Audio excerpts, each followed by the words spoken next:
I'm all queer now. Are you? Yeah, I'm right queer now. I am. Are you? Yeah. What about your girlfriend? Yeah, she's queer and all. We're just two queers queering each other up. Suck a cock? Nah.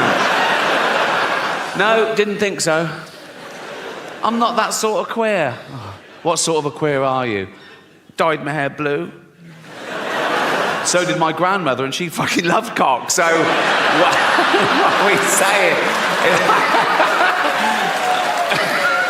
I have no evidence for that. We never had that conversation. So words change, is my point. Like the word handicapped, right? Again, traditionally, that was the politically correct term, the all-inclusive term for cripples and shit, right? But then they went, no, we want to be disabled. They didn't want to be disabled. They said, we want to be referred to as disabled. We don't like the term handicapped anymore. Stop using it. Say disabled. And we went, okay, fine. And that's great. Just tell me the rules. And in fact, I'm a stickler for the rules. Like, if I was on a beach and a woman came running up and went, help, help, my handicapped toddler's drowning. I'd go, sorry, you're what, love? What? My handicapped toddler's drowning and he can't swim. Whoa, do you mean your disabled toddler is drowning? She goes, yeah. I go, right, well, dead. Dead. Wasted too much time being woke, didn't I? Well, I am woke now and I can prove it. Here you go. I love illegal immigrants. Yeah, sue me now. Sometimes I go down to Dover for the day, right? And I look out, right? I look for a boat, and I see a dinghy with about 60 of them, and I go over here, like, right? And I pull them into shore, and I go, women and children first. They go, there are no women and children. Just you lads, is it? Just, come on, lads. Come on, lads. If I go down there one day and there's no boat, I am absolutely fucking gutted. I just sort of wander into town, and I stand by the traffic lights, and I wait for a big lorry to pull up, right? And I look underneath, and there's a lad sort of clutching like that. And I go, where you headed? And he goes, Gary Lineker's house. I go, it's just down there.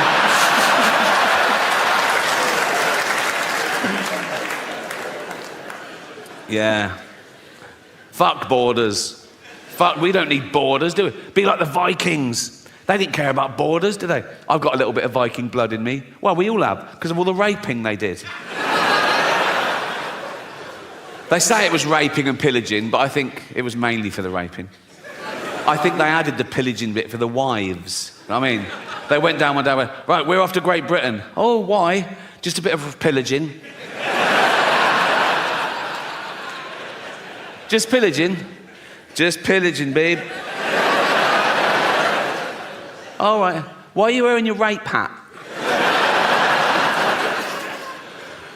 So this show is called Armageddon, and it's all about how I think humanity might end, because there's a long list of possibilities, you know. We're on a precipice, you know. It could be anything from global warming, the rise of the pandemic, you know, nuclear war, our own stupidity, basically. Because we are getting more stupid as a species, no doubt about that. You can now do a university degree course in Taylor Swift. How fucking low academically can you go? There's an institute in London called the School of Flower Arranging. I went past it, I couldn't believe it. School of Flower Arranging. I looked in, and there's people having lectures. Flower arranging. My mum used to pick flowers every day from the garden, cut flowers, put them in fuck me. Oh, sorry, Jack, can't afford your tennis racket. We've got to spend all the money on a ramp and a motorised wheelchair for this money-grabbing little fucking... Why do you need a motorised one? No arms.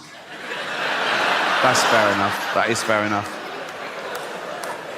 I can tell some of you feel a bit uncomfortable laughing at little Timmy, who's a little 6-year-old lad. He's got a funny little voice because his chest is all fucked. Got no arms, no legs, just like stumps, right? But let me tell you something about Timmy to make you feel better about yourselves. He's a fucking racist. Yes. Horrible little shit, he is. You little fucking bigot. You disgusting little fucking racist, you racist scum, you filthy little fucking, you fascist, you fucking, you disgust me.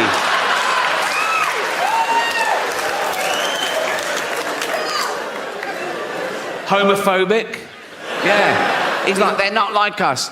Nothing's like you disgusting little fucking, you prejudiced little piece of, you ball of hate. You disgusting little fucking racist homophobe. I wish we'd had a scan. You absolute,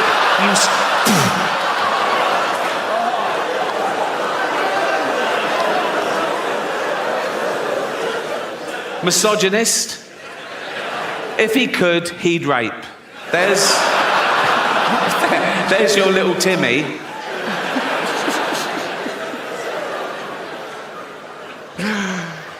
Some people don't think we evolved in the first place. Some people think that God made us all at once in one fell swoop and by himself. I think if he'd had a wife or a mate, there'd have been questions when he was working, wouldn't they? He'd be like, what are you doing? Creating man. Oh, what's it got? What do you mean, what's it got? Has it got like claws and fangs and shit? No, not really, no. Oh, has it got poison? Nope, no poison. Oh, has it got armour like spikes and shit? Nope, no armour. How will it survive? It's got the best brain in the animal kingdom. It'll work stuff out. It'll create weaponry to take down beasts 100 times mightier than itself. It'll wear their carcass through the Ice Age. It'll go through famine. It'll go through world wars. It'll eventually start getting scared of words.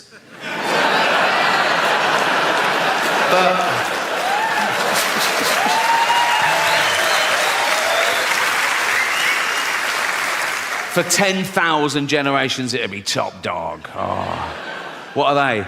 His testicles. Oh. What are they for? He keeps everything in there. His seed, his DNA. What's DNA? It's like a blueprint for life. It determines what you're like, what sex you are. How many sexes are there? 2.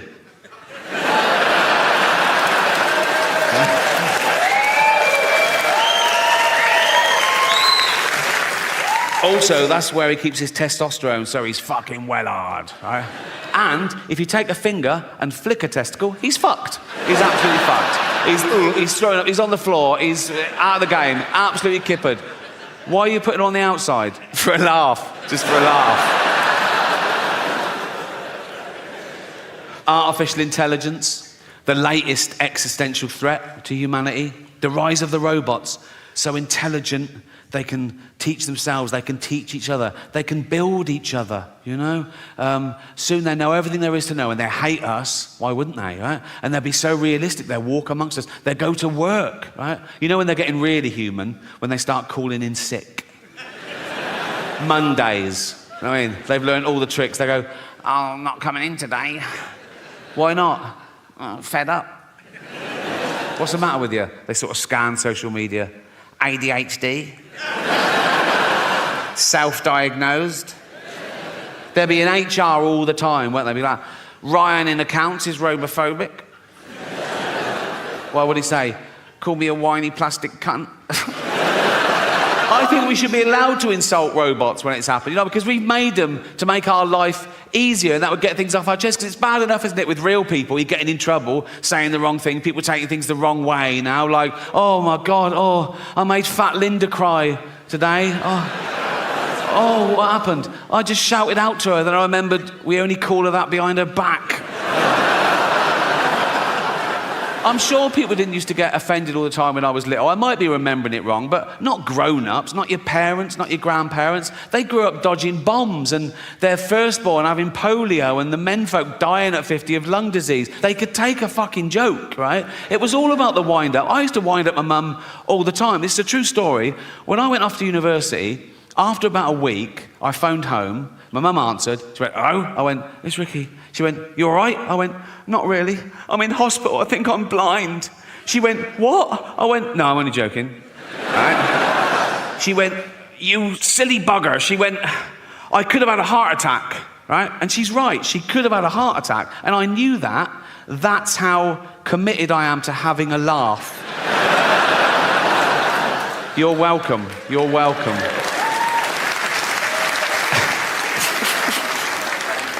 Space travel, the last-ditch attempt. When we fuck this planet completely, can we leave its dying husk and move to a new one and start again? I don't think so. Not in my lifetime. Probably not in yours. You know, it's like the closest one, the only one viable, is Mars, and that's 9 months away on a rocket. Right? It's got no atmosphere, an average temperature of minus 70 degrees. How's this for irony? Scientists are working out whether they can detonate nuclear warheads in the crust to release the frozen water to cause an atmosphere and get a little bit of global warming going. I mean, I don't know. It's only billionaires have got enough money to waste on exploration. There's nothing out there, you know. It's like, now you can do space tourism. Have you heard of that? You can pay $150,000. They shoot you into space for an hour and you float around going, I'm in space. I mean, we're already in space. Earth is right in the fucking middle of space, right? My last show, Supernature, dropped on Netflix last year. Big backlash, wasn't there? Big backlash. People going, you can't say that. You can. You can. I did.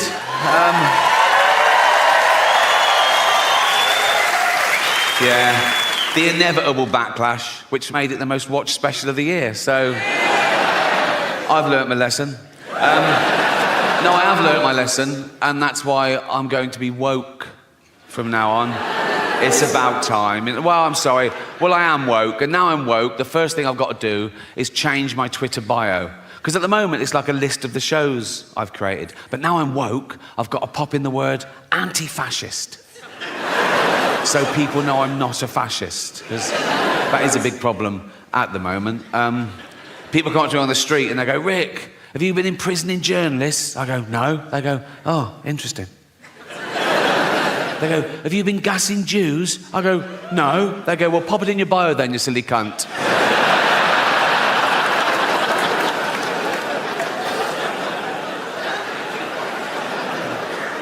So, yeah. I'm not a fascist. It's an odd thing to just declare, isn't it, that you're not a fascist? We assume, don't we? You wouldn't go up to someone on the street and do that, would you? And go to, oh, by the way, I'm not a fascist. You know, it's like they protest too much. It's like going into a school and going, I'm not a pedo, so just forget I even mentioned it. So these kids are safe running around me.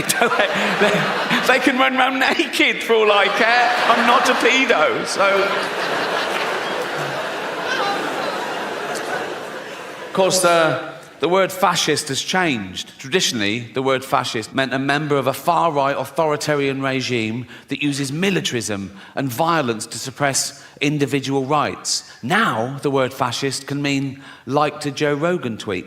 So, words change, yeah? And that's part of the reason I'm going to become woke, is words change, and I don't want to be left behind, you know? I don't want to end up like my granddad in the 70s. Oh, he was all like, coloured's this and queer's that. Oh.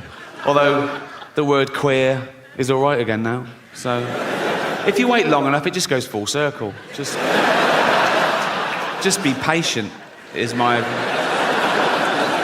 So yeah, you can use the word queer. You still can't use it as a noun, only as an adjective. You can't go up to someone and go, you're a queer, but you can go, hear about Darren? He's queer now. If Darren is definitely bent.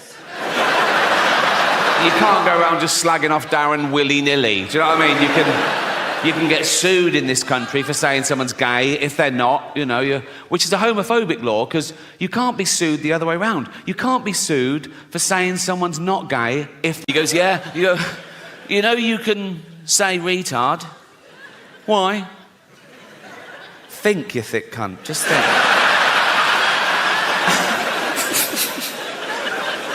Anyway, I think she should be allowed to use the word in context. Like, if she can't use the word, then I've used the word now, so I'm in trouble again. Like, actually, I didn't use the word, did I? This is a point I want to make. People say, oh, he used the word so-and-so. I didn't use the word. Using the word would be calling someone that word. That's using the word, isn't it? I said the word in a discussion about the fucking word.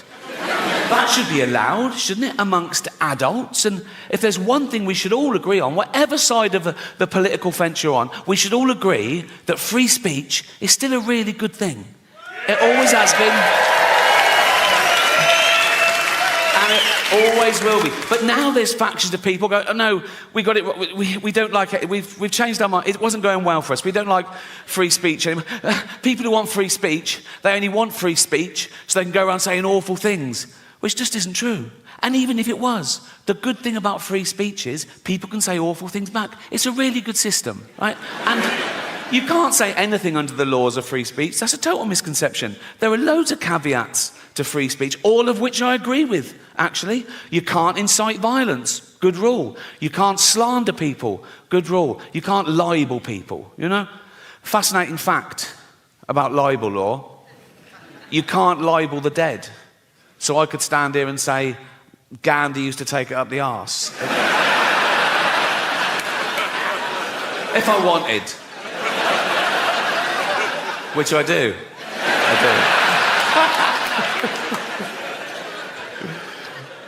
But free speech is the most important human right there is. It's the right from which all other rights come. Without free speech, you couldn't have human rights, you know, and we've got free speech, in theory, in this country, for a little while longer.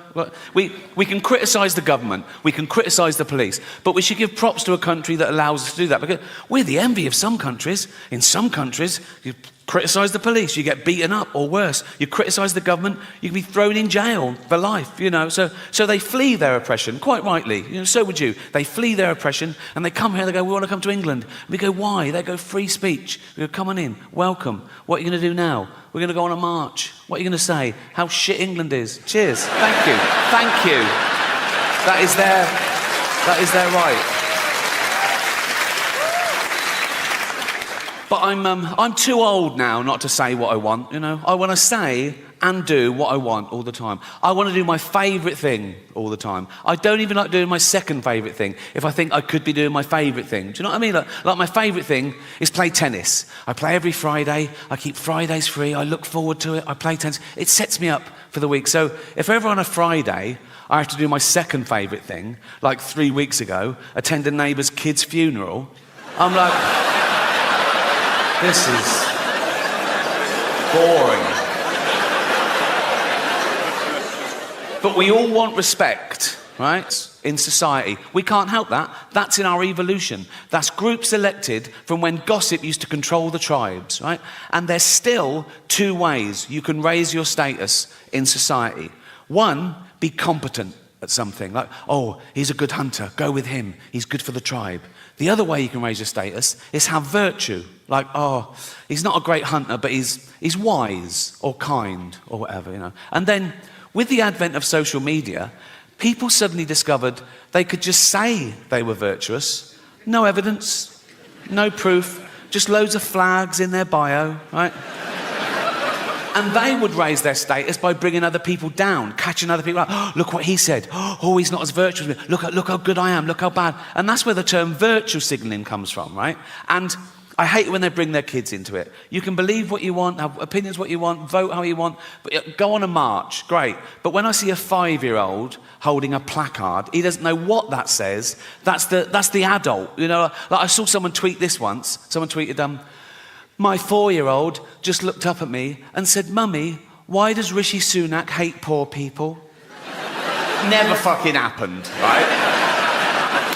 But the most annoying thing about virtue signalling is it's people being smug about having the morality of the age. You're what you're like because of where you are and when you are. Like, it's not brave of me to be an atheist in this country, in this year. It would have been brave 200 years ago, or mental. And it'll be brave in some other countries, or mental, right? But people say things like, oh, I'm anti-racist. Yeah, well done. We all are. We know that's the way to be now, but it wouldn't have always been. Well, if you'd have been born in a different place or time, maybe you wouldn't. They go, no, I'd been anti-racist whenever I was born. Well, people say things like, they go, oh yeah, I'd have definitely hidden Anne Frank. Would you? Would you? Anne Frank comes to your door in the war, right? You open it, right? There's Nazis everywhere, right? She goes, can I hide in here? You go, what up? Just face-palmed Anne Frank, like that. Whoa, wait. What happens if they find you? They murder me and you. Go next door. They've got a lovely big attic. They've got a typewriter. You're going to... But I'm anti-racist. Of course I am. If I followed one of you home tonight and I shouted through your letterbox, sucking fucking Hitler's cock in hell, you call the police. But you've paid to hear me say this shit. Fuck you guys. Oh.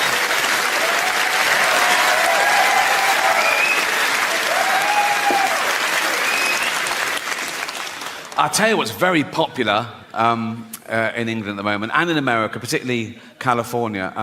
Mental illness. Oh, it's taken off. It's taken off a trip. When I was at school, you were either thick or clever, normal or mental, right? Now there's like 1,000 new mentals, right? And it used to be a stigma. They go, I'm not mental. Now people go, I'm mental. You know what I mean? They want to, I'm mental.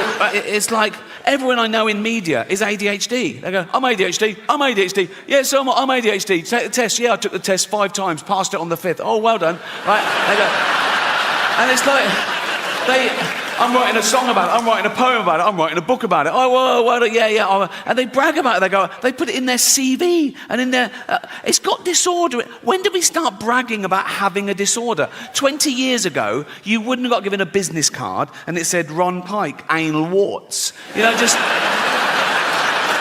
keep it to yourself. No one cares.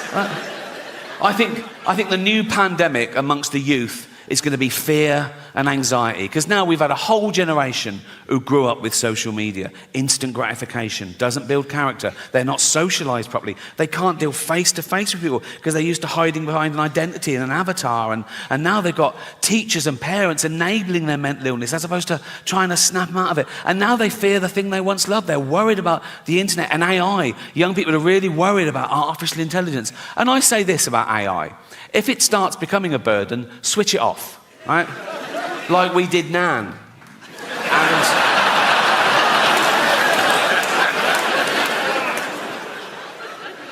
And another big fear amongst the youth is climate change. They're really worried about global warming. And I looked into it, and if the polar ice caps completely melt, the sea level will go up about 60 metres around the world. So all coastal areas will be affected a bit, but the real devastation, the real loss of life will be in places like China and India.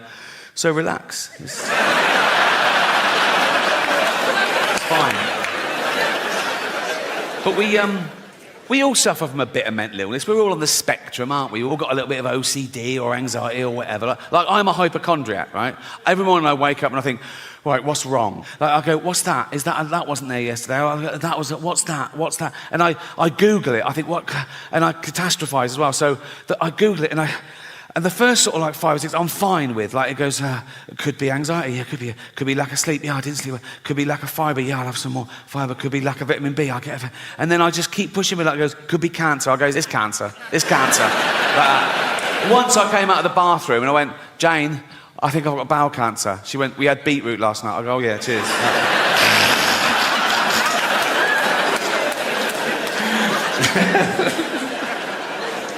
I want to end with a couple of true stories, if I may.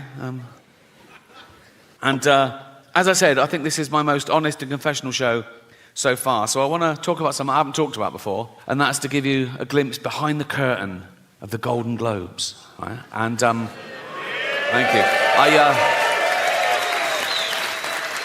I last hosted the Golden Globes in 2020. It was the 5th time over a 10-year period, and I liked them more and more, and the last one was my favourite, because the world changed in that 10 years. You know, like the first time I hosted them in like 2010, the press of America, they hated me. Right? Who is this annoying Brit insulting the most important people on the planet? By the last time I hosted, they were like, yeah, go on, fuck them. Fuck them, right? Because ordinary people had got sick and tired of being lectured by these multi-millionaire, nothing wrong with that, these liberal elite entertainers telling them how to vote and how to recycle, when everyone knew they were getting free jet rides to Pedo Island. So it really hit the zeitgeist. But it was always the same deal. Whenever they said, do you want to host? I said, yeah, I'll host. I said, but I'm going to write all my own jokes, which is unheard of apparently. I said, I'm going to write all my own jokes, and I'm not going to rehearse, so you can't hear the jokes beforehand, and you can't cancel any. And they let me do that. I did have to show a lawyer the jokes about an hour before, to make sure I hadn't broken any laws, and I never had, because I know the law. Sometimes the lawyer would go, "Are you sure you want to say that?" Right? And I go, "Is it legal?" They go, "Yep, technically." I go, "Let's do it." Right? I've never had a joke stopped by the Golden Globes. That says something about them, to be fair, right? So, anyway, thank you. This last time, they said, "Oh, you've got to see the lawyer the day before now." I went, "Okay, great." So I was driven to the Beverly Hills Centre, and they're all setting up, right? And the photos of the A-listers are all in their chairs. I go, "Oh, there's Brad, there's Leo, there's Bob, oh, this one." And this big guard showed me to this room, and he opened the door, and he shut it behind me, and I looked, and there were suddenly 10 lawyers in suits. It was usually like this middle-aged woman in a jumper, right? And I thought, what the fuck's happened? I think, is it because it's my last time and they're just making sure I don't say anything? Right? And they were there, and I went, "Hi." They went, "Hi." I said, "Should I do the monologue?" They went, "Please." Tough crowd, right? So I had the monologue, right, and I was sort of going through. It was like 7 or 8 minutes long. So I was doing the jokes, and after each joke, I sort of looked up, and they were sort of going, making notes like that. A couple of the younger ones were going like that, right? And I got to the end, and I went, "That's it." And they went, "Good." I went, "Oh, great." I went, "Yeah." And then the head lawyer, he was about 60 years old, he had like white hair. He went, "Oh, yes, there was one thing." Now, I did this joke, I don't know if you remember. It went, "The world got to see James Corden as a fat pussy." He was also in the movie Cats, but no one saw that. And it goes on, at one point I go, "But Dame Judi Dench said it was the role she was born to play, because she loves nothing better than plonking herself down on the carpet, lifting her back leg, and licking her own minge." Right? So, this lawyer went, he said, this is all true, by the way. He went, "When you say James Corden is a fat pussy, that's just referring to his role in Cats, right?" I went, "Yeah." "Yeah, definitely." And he went, "Okay, great." I thought, this is easy. I wanted to go, "Call yourself a lawyer," right? And that was it. And I went, "Have a great show." And I left. And as I was leaving, I saw one of the other lawyers lean in and show this head lawyer his iPhone. And the head lawyer went, "Oh." But even though I don't have children of my own, people still show me photographs of theirs, like I give a shit. I don't mean my own family, they've given up, right? I've got older brothers and sisters, they've all had loads of kids, their kids have had loads of kids, and their kids are having kids. It's like a pyramid, there's about 50 of them. I don't know all their names, I see them at Christmas. They come running over, "Uncle Ricky." They know I've got a bit of cash. And they go through my pockets and fuck off. It's like being mugged by mice, right? No, I don't mean now, I mean strangers, right? So I can be busy, I can be working, I can be on the set of a TV show or film or something. I can be stressed, I can be producing it or directing it. And you get someone who comes in for one day, like he's got one line, or a stunt man. They come over, they introduce themselves, and I go, "Oh yeah, good to have you, I'll be with you in a minute." Then they hover, right? And they say, "Busy?" I go, "Yeah, yes, yeah." I go, "Oh, you working the weekend?" "Not filming, but I'll be in the edit or something." So yeah, and they go, "Oh, taking my youngest to ballet lessons." "Oh, great, great." "Yeah, she's 8. No. I got a photograph of her here. I want to go, "Oh, you know what? Show me if she goes missing."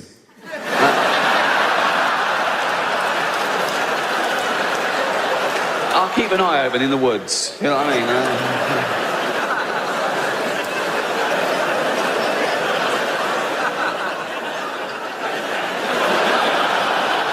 But you've got to go through the whole polite rigmarole. You've got to go, "Oh, she's beautiful. Yeah." It's got to be that long. Too short and it's awkward. They know. You go, "Yeah, right." Oh. Too long and it's like, oh.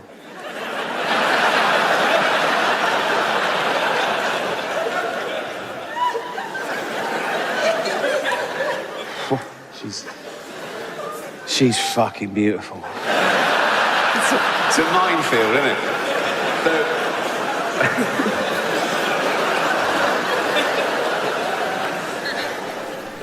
I'm not out of touch, but I am spoiled. And there's a difference. I'm not out of touch. I didn't have any money till I was 40. I've got the same family and friends, same values, but I am spoiled because opportunity and privilege spoils you. And it doesn't take much, right? I'll give you an example. Right, first time I started making it in America, the next time we flew, we were met at the plane by a bloke in a suit and a thing, and he just walked us past the queue like that and straight out the other side, right? And the first time it happens, you're sort of horrified. You're going, oh my God, everyone's looking at me and pretending to be late. Oh God, a baseball cap. Oh God. Next time we flew, I went, where's that bloke who walks us through? I'm not fucking queuing, right? It's quick, right? And whenever I fly to the States, I've got a place there, but I'm always working, right? So someone else is paying, right? So I go first class, BA. Oh, it doesn't get any better. Even if I was paying my own way, I still go first class, but Jane would probably be in coach. Right? It's 10 grand a pop. She's, yeah, that new Planet of the Apes movies on, she'd love that. She'd be happy, right? But when someone else is paying, I say, Jane, get up here with me, right? Front 2 seats. Oh, they board us early. We're on the plane about 15 minutes before anyone else. Oh my God. They bring around these snacks, these like warmed, caramelized nuts in a bowl, right? Champagne. It's great. It's like a little day off for me. No phone or anything. It's like a little holiday flying to the States, right? I could do without the safety video. That's always a bit of a downer, right? And totally pointless. If you go into the side of a mountain at 500 miles an hour, the brace position does fuck all. Imagine if that worked, right? You're going down, right? The flame smash, you go, I'll try it, right? You do that, ball of flames, you wake up, everyone's dead, except you go, fucking hell, that's amazing. That is...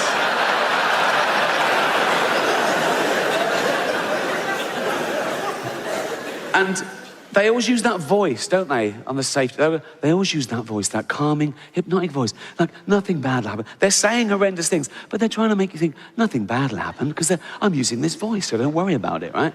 They say things like, in the event of the plane landing on water, it smashes the fuck to bits, right? They don't say that. They say, in the event of the plane landing on water, your life jacket is equipped with a whistle. A fucking whistle. So the plane hits the water, smashes to bits. Everyone's dead except you by a miracle. You're bobbing around in the Atlantic Ocean, 4 degrees that water is, right? You've got about 15 minutes before hypothermia sets in, right? Or eaten by a shark, or you drown, and you're hoping they've dispatched air sea rescue, and you're going, oh my God, I'm bruised and broken. I'm going to die. I don't want to die. What happened now? I don't know what I'm doing. Hold on.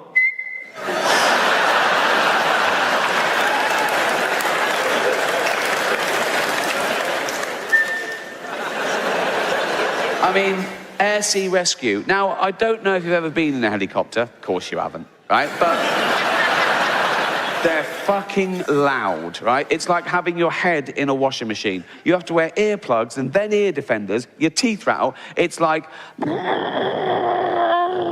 that. So you're over the Atlantic Ocean at night, you go...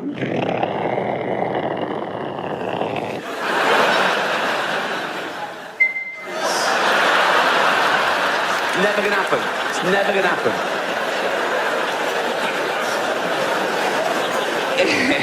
If you crash, you die, right? But apart from that, it's brilliant. Right, so I was flying Heathrow to JFK just before Christmas, right? Boarded us early on the plane today. She comes round, oh, champagne in a wine glass, like you like it, Miss Gervais. I go, thank you. She goes off, I go, excuse me, got any of them warm nuts? She went, oh, we're not handing out nuts on this flight. There's a lady getting on who's so allergic that even someone else eating nuts in the vicinity would cause her to have a fatal reaction. I went, oh my God. She went, yeah. I said, oh, of course, yeah. I was fuming. I mean, what's that got to do with me? Why can't I eat nuts just because fucking this woman will die, right? Nuts. I mean, how has she lived this long? If walking by a nut kills you, if being just near a nut, how has she never been near a nut before? And how has she lived long enough, having never been near a nut, how has she lived long enough to earn enough money to be near me on a plane, right? Honestly, it's... And if being near a nut kills you, do we really want that in the gene pool? I mean... I've never wanted nuts more. I felt that she was infringing on my human right to eat nuts, right? And this is how spoiled I am, okay? I actually had this thought. I thought, oh, no, I wish I'd brought my own nuts on, right? And I thought for about a second, I thought, oh, no, that wouldn't work, because she'd get on, right? She'd start going, oh, blowing up like a frog, right? And die, right? And then someone would go, Ricky Gervais brought his own nuts on, right? Right? So, of course, I don't take my own nuts on. What I do now, before I fly, I have a shower, and then I rub myself all over in nuts, just in case. Because then they go, oh, can I have any nuts? I go, oh, no, not nuts. A lady getting on, so allergic, she'd die. I go, yeah, not a problem, right? Lady gets on, sits down, starts blowing up like a frog. Go, right? I'm going, what's the matter? I'm touching her all over. I go, what's the matter?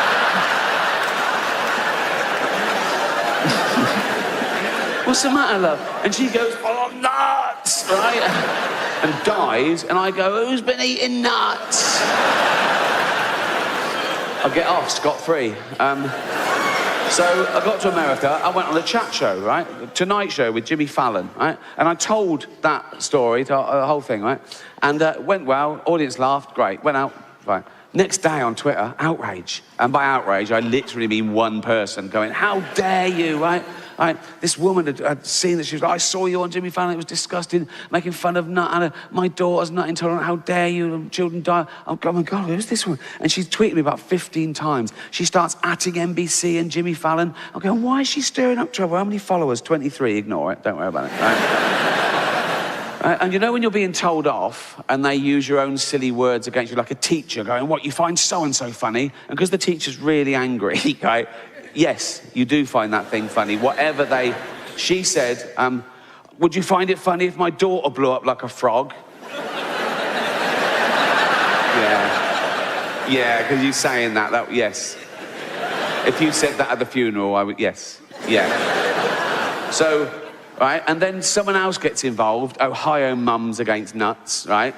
And she does a blog, right, and they're talking to each other, and she puts me in her blog about how disgusting I am, how many children die, and all this sort of stuff. One of them even filmed her little girl, right, and put it on YouTube and sent me the link, and I opened the link. It was a sweet little girl, about 7 years old, and she just went, Dear Miss Gervais, I have a fatal nut allergy. Delete. Not my problem, right? Ignore, right? But then one of them said something that reeled me in. Just because I'm this self-professed Twitter police, right? Try and explain to someone every day what freedom of speech means, particularly in the context of comedy, and particularly in the context of a joke, that a joke about a bad thing isn't as bad as the bad thing. It's not even necessarily condoning the bad thing. It could be anti the bad thing. It depends on the actual joke. And this woman said, you should never make jokes about food allergies. I should have left it, right? I sent back, I make jokes about AIDS, cancer, famine, and the Holocaust, right? And you're telling me I should never joke about food allergies. She sent back, yes, but the Holocaust didn't kill children. Well, it did, didn't it? It was horrible, the Holocaust. Some would say as bad as food allergies. Didn't kill children. Jesus.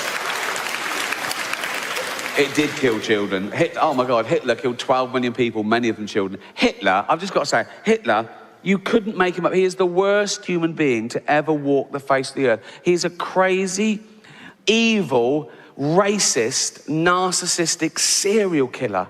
Just terrible. But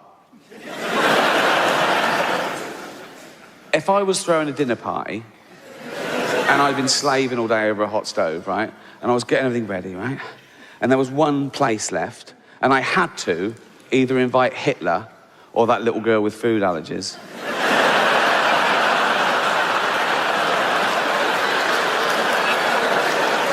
I know who'd ruin that party more. Do you know what I mean? Everyone's enjoying it. How is everything? He's going, yeah, it's yummy, right? And I'm going, he's loving it. I'm going, cheers. Oh, you fuck. How you doing, boy, about that, right? She's going, I can't eat that. Oh, fucking hell, I'll get you some. Who wants Ferrero Rocher? Me! Right? I can't eat them. Oh, fuck off home, right? But that's what the world's like. People see something they don't like and they expect it to stop, as opposed to deal with their own emotions. They expect everyone to care about their thing as much as they do, right? And it's why the world's getting worse. And the world is getting worse. Don't get me wrong, I think I've lived for the best 50 years of humanity. 1965 to 2015, the peak of civilization, for everything, for tolerances, for freedoms, for communication, for medicine. And now it's going the other way a little bit. The last couple of years, just a little blip maybe, right? And I'm not saying this just because I'm old, because that does happen. Old people say things like, oh, everything was better when I was a kid. Well, of course it was, you were a kid. Everything's better when you're a kid, right?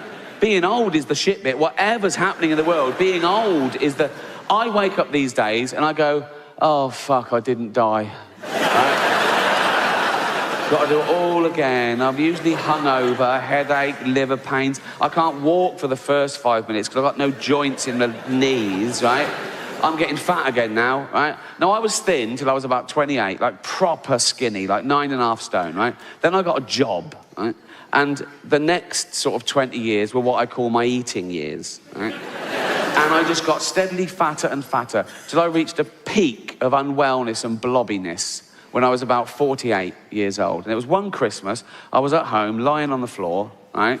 And I was saying to Jane, I'm having a heart attack, right? And honestly, my heart rate was like 130. I felt nauseous. I was palpitations. I was sweating because I'd eaten 11 sausages. True story, right?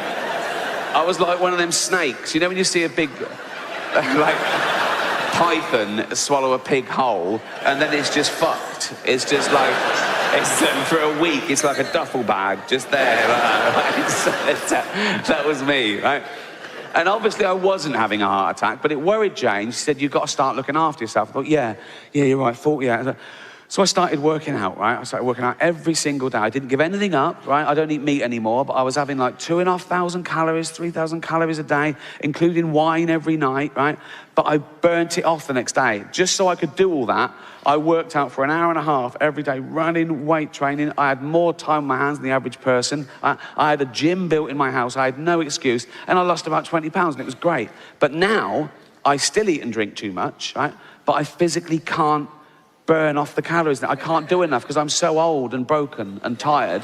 So I'm going to go... And they go, why are they so distended? And I go, oh, like you're Brad Pitt. You know what I mean?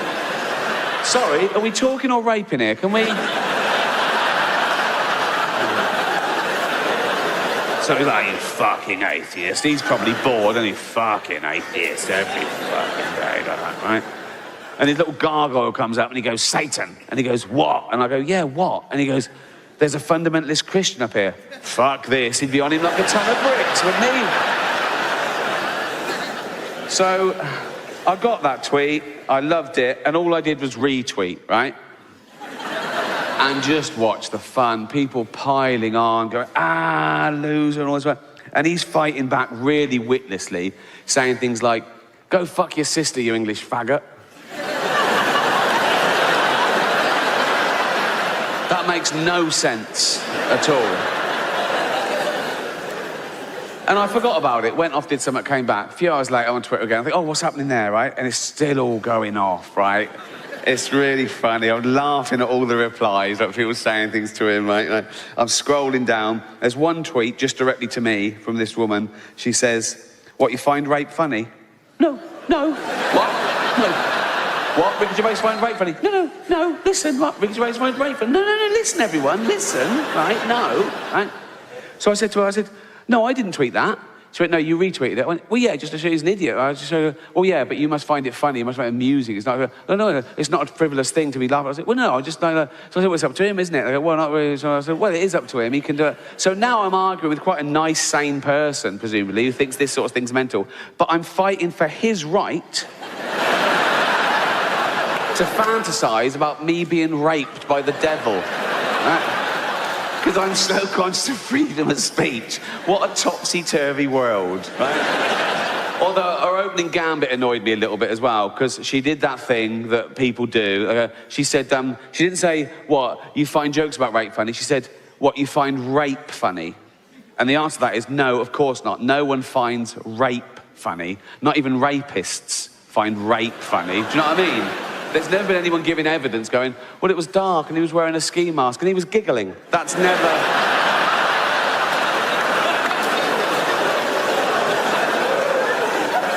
So I sent back, do you mean jokes about rape? She said, yes. I went, depends on the joke. Fucking does. No, it does. I was going, no, it does. It does. Depends on the joke.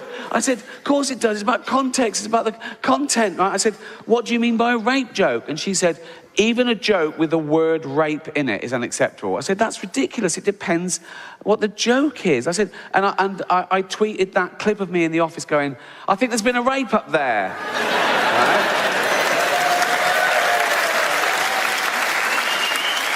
And everyone gets that because of the context. And the target is a middle-aged man who's so narcissistic, he'll say the most horrendous thing to get attention to win a silly game. So you have to understand the joke and where it's going and where it comes from.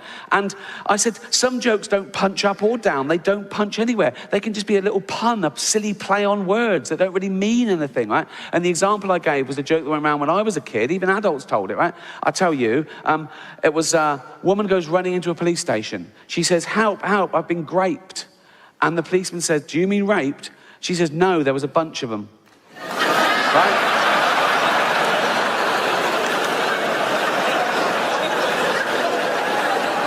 That is a rape joke, right?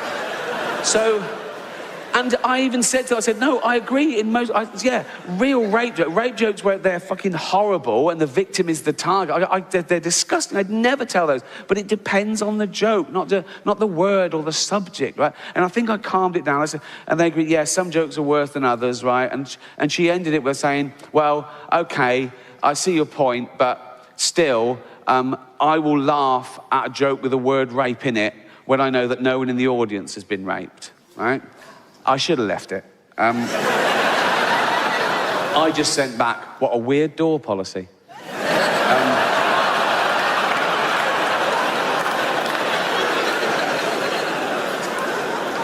It's rubbing salt in the wound, isn't it? You turn up to a comedy gig, you pay your money, and someone says, oh, before you go in, love, can I just ask you a question? Yeah. Have you ever been raped? I have, yes. You can't come in. What? Why? There's a lady who says she won't laugh if you're in. Come on, off you go, right? But again, that's what the world is like. People take everything personally. I think the world revolves around them, right? Particularly on Twitter, right? I don't know, I'm not tweeting anyone, I'm just tweeting, okay? I don't know who's following me. I've got 12 million followers. I don't know who's following me. They can be following me without me knowing, right? Choose to read my tweet and then take that personally. That's like going into a town square, seeing a big notice board, and there's a notice, guitar lessons, and you go, but I don't fucking want guitar lessons.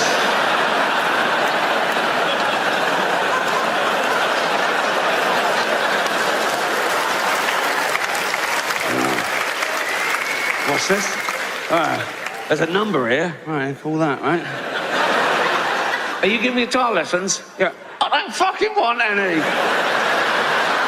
Fine, it's not for you then. Just walk away. Don't worry about it. I should say one thing in Twitter's defense. I mean, I use it as a marketing tool and for fun like everyone else, right? But one great thing about Twitter, for me personally, I'm very into sort of anti-animal cruelty. And years ago, it would take ages to get 100,000 signatures on a petition standing outside Tesco's or something, right? And that's the magic number because then it gets heard, in Parliament. And I've been part of many campaigns through Twitter that we've got 100,000 signatures in days, maybe, and the law's been changed. So thank you to anyone who's ever retweeted anything to do with animal cruelty because it really makes a difference. So thank you.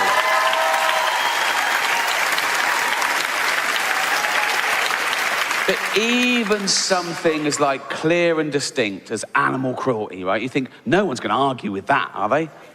Yes, they will, right? They just want to be heard, right? I'll tweet something about a bull being tortured in a bull ring, right, for entertainment, and I say ban bullfighting. Someone always says, "What about the kids in Syria?" What? Well, I'm not giving you a choice. you can do both. I'm not saying throw that kid back in the hole, there's a bull here, right? You can... And there's one thing that I didn't want in my head, but it exists, so we got to deal with it now that I found out through Twitter. There's a thing called the Yulin Dog Meat Festival in China every year, and it's horrendous. And we send people with money to buy the dogs to bring them back, but it's a drop in the ocean. They eat tens of thousands over this weekend. And I tweet the details why it's so horrendous in a petition. People don't really read it. It's a knee-jerk. People say, racist. I go, what? They go, well, we eat pigs and cows in the West. Yeah, we do. I don't, but yeah, I used to, right? Sure. And you're right, yeah. A pig is worth as much as a dog. A cow is worth as much as a dog. It's not about the species. It's what they do to these poor dogs. And what they do is they torture the dogs first because they think it makes the meat taste better.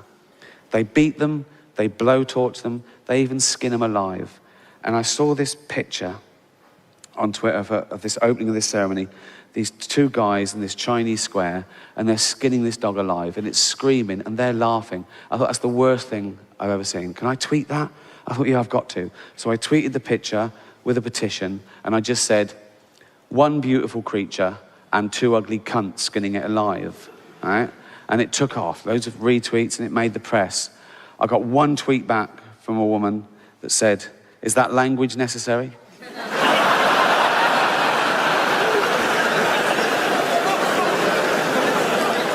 I should have left it, right? But I was incensed. I said, you're more offended by a word than by an animal being tortured to death. She said, I just hate the C word. I definitely should have left it. I sent back, people who hate the C word would hear it a lot less if they didn't go around acting like such cunts. Thank you. Good night. You've been fantastic. Good night.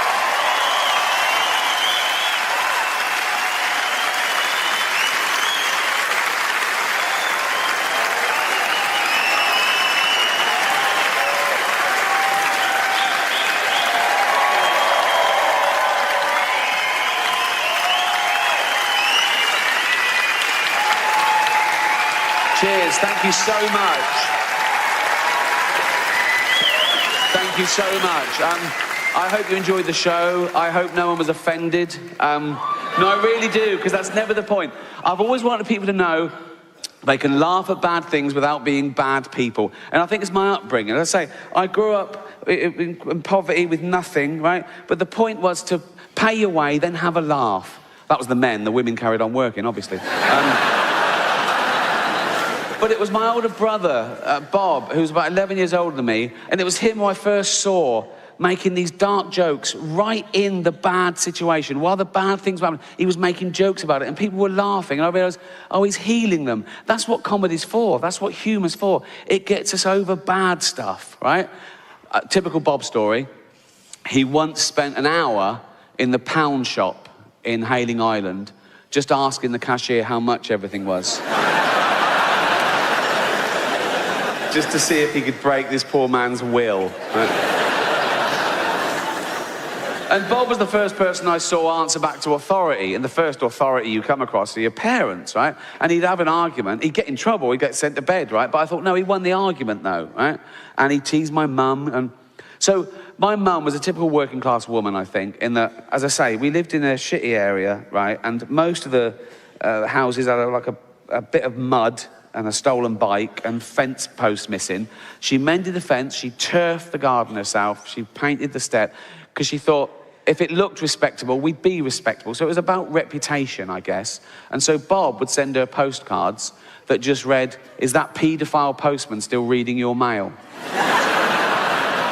And she'd take it and she'd go in and she'd be horrified. She'd call Bob and go, Bob, he saw it this time, you've got to stop doing that.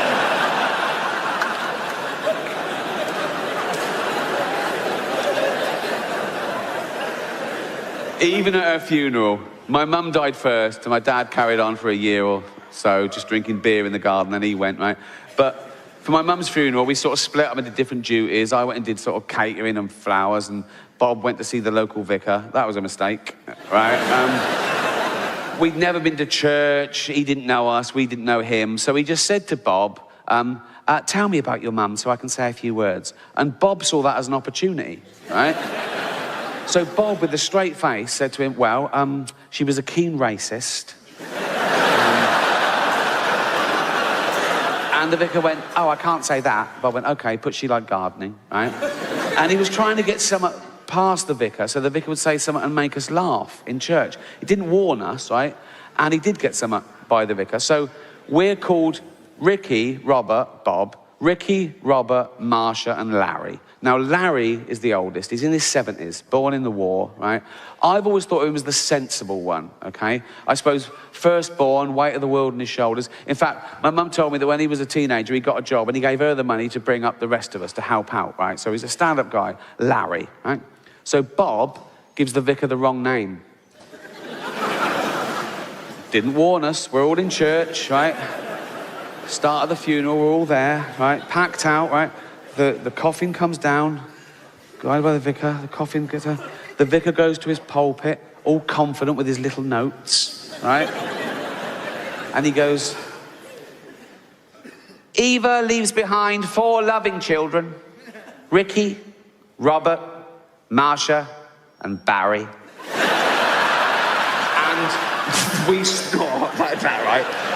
Bob sort of goes, looks around. Everyone realised what's that. We were all fucking laughing. We see Larry go, right? And the church is like, every time we thought of it, we'd see Larry go, right. And then it would just start giggling, just fits and fucking giggles, right? And then Larry eventually sort of started doing this, right? And the vicar's thinking, what have I said, right? And he put in a few little things that the vicar would know about that he said would set us off again, just things that were just lies or just slightly wrong. And my niece and nephew started crying, and I'd come prepared, right, with a little packet of those tissues. I was giving them those, and they were taking one and handing it on. But before the funeral, I'd taken all the tissues out, written on them, carefully folded them back and put them in. So they were pulling out a tissue and it said, snivelling fucking bitch, right? And they're sort of laughing, right? So it was like a madhouse, right? Everything the vicar said or did, we all started just fucking laughing, right? And you could see the vicar was visibly sort of shook a little bit, right? And he ended the funeral and he made a beeline over for me and Bob, right? And he came and said, sorry, was that okay? And me and Bob went, it was fucking brilliant, mate. It was fucking brilliant, mate. And that's what I'm talking. People say, oh, it's selfish to not have children. How can it be selfish to not bring a life into the world that doesn't exist on any level? It's not as a long sort of cabinet full of potential ghost fetuses going, we want to be born, right? But I've thought about it, and there's 3 reasons I don't have children, okay? 3 main reasons I don't have children, and I'll share them with you. Right? Okay, here they go. 3 reasons, right? 1, there's millions. The world's overpopulated. No one's sitting around going, oh, Rick's not having kids, we're going to run out. 2, kids are scroungers, aren't they? I mean, from day one, it's all me, isn't it? Feed me, clothe me, pay for my chemotherapy.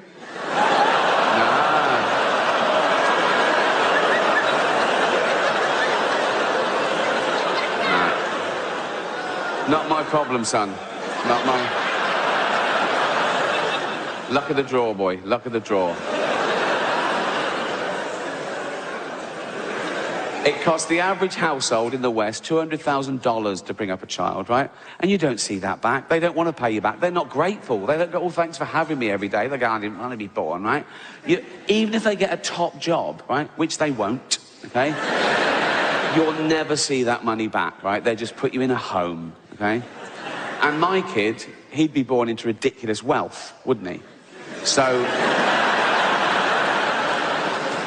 he'd be a little cunt.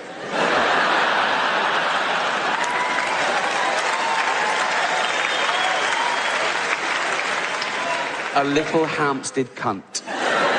Running around with all the other fucking little Hampstead cunts. Being all Hampstead and cunty. I'm a little Hampstead cunt. Yes, I know, yeah. These are my little cunty friends. Yeah, I know, it's obvious. Well, I can tell from your little fucking cunty hats that you're little Hampstead cunts, you little posh Hampstead. And on the one hand, he'd know he was a little fucking Hampstead cunt. I'm a little Hampstead cunt. Yes, we know, everyone knows, right? He'd know that, right? And on the other hand, he'd know that he could never live up to being as brilliant as his dad, right?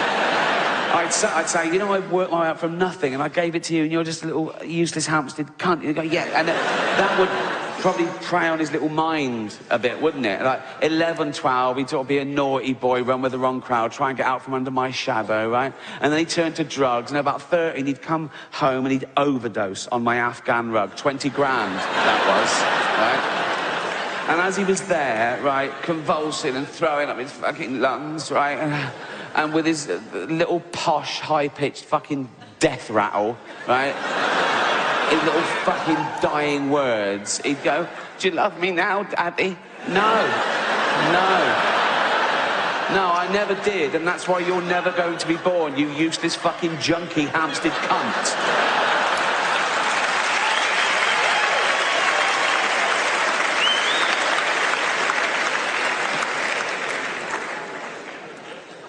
And 3, I'd worry sick about him.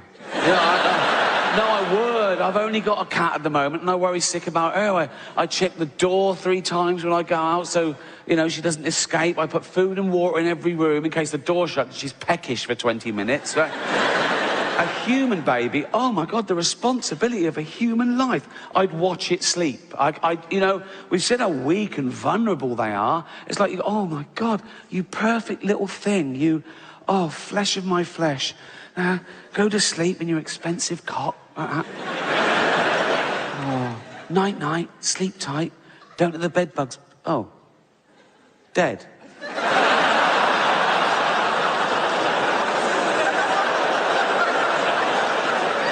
Yeah. Just... Why? Why is it dead? It's just fucking dead, look.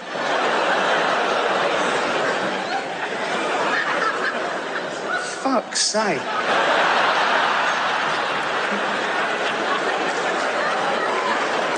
Fucking hell. What a fucking waste of time that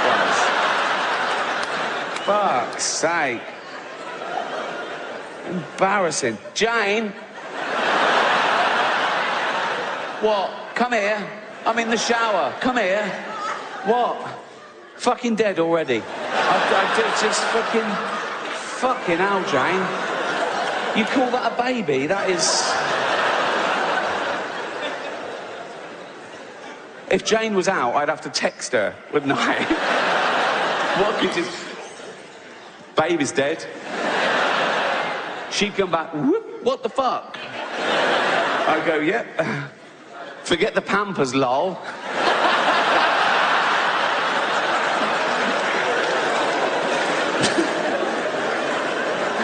No, but even if it made it through the terrifying cot years, right? And then it was a toddler running around head height to my antique tables with their sharp edges. I have to pad them so it didn't run into it and fucking cave its head in and die. And then the social services come round, they say, is this your child, Miss Gervais? And I go, yeah. And they go, what happened here then? I go, it's a fucking idiot. I did think of adopting for a while, a little third world child, because that would tick all 3 boxes, wouldn't it? You know? You think of it like, 1, right? I wouldn't be adding to the population problem. I'd be alleviating existing problem. A young kid born through no fault of his own into abject poverty. He would have died without me. I can literally save his life and give him a great upbringing, right? 2, he would be grateful, wouldn't he? He'd want to pay me back, wouldn't he? Particularly if I let him know that all the other kids in the village, they weren't so lucky. They didn't make it out. All right? I'd tell him that early on, so he really bucked his ideas up, right? I go, Tundi, come here. Come here. Yeah. Go and pop a shirt on. You're not in Africa now, mate. Yeah.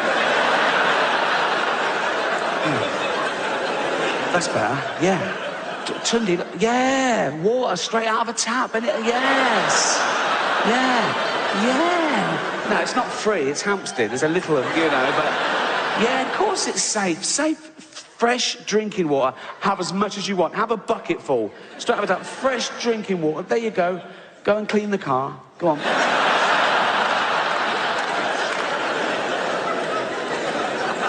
No, I'd go, look, do you remember your friends in the village back in Africa? Yeah, they're all dead. Because a rich man didn't save them and bring them to Hampstead, so... Do you want to pay me back? Yeah, I bet you do, right? And the good thing about them is they can start work when they're about 6. I just call up Nike and I go, do you still make your stuff in sweatshops? Got a great little worker here. Yeah. £1 a day's fine. He's got to start somewhere. Yeah, brilliant. Right? And 3, if he ran round and caved his head in and died, and the social services came round and said, is this your child, Miss Gervais? I'd go, does it look like mine? I'd go, this is Hampstead, it's obviously broken in, mate.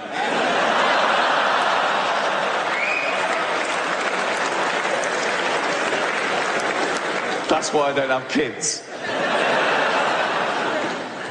But even though I don't have children of my own, people still show me photographs of theirs, like I give a shit. I don't mean my own family, they've given up, right? I've got older brothers and sisters, they've all had loads of kids, their kids have had loads of kids, and their kids are having kids. It's like a pyramid, there's about 50 of them. I don't know all their names, I see them at Christmas. They come running over, Uncle Ricky! They know I've got a bit of cash. And they go through my pockets and fuck off. It's like being mugged by mice, right?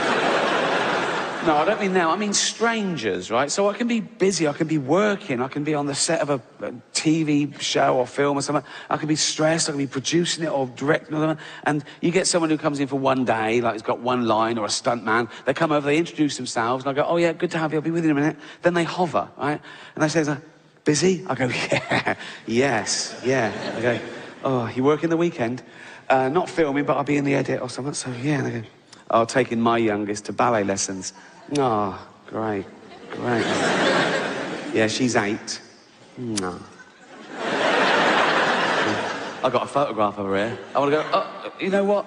Show me if she goes missing.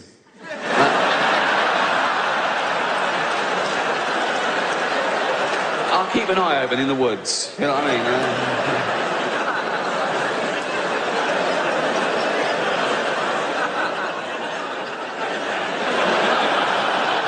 But you've got to go through the whole polite rigmarole. You've got to go, oh, she's beautiful. Yeah. It's got to be that long. Too short and it's awkward. They know. You go, yeah, right. Oh. Too long and it's like, oh.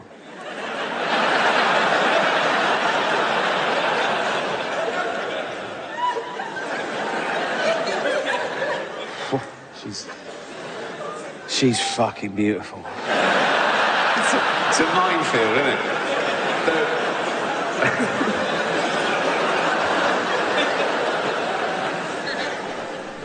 I'm not out of touch. So, I don't know how humanity will end, as I say.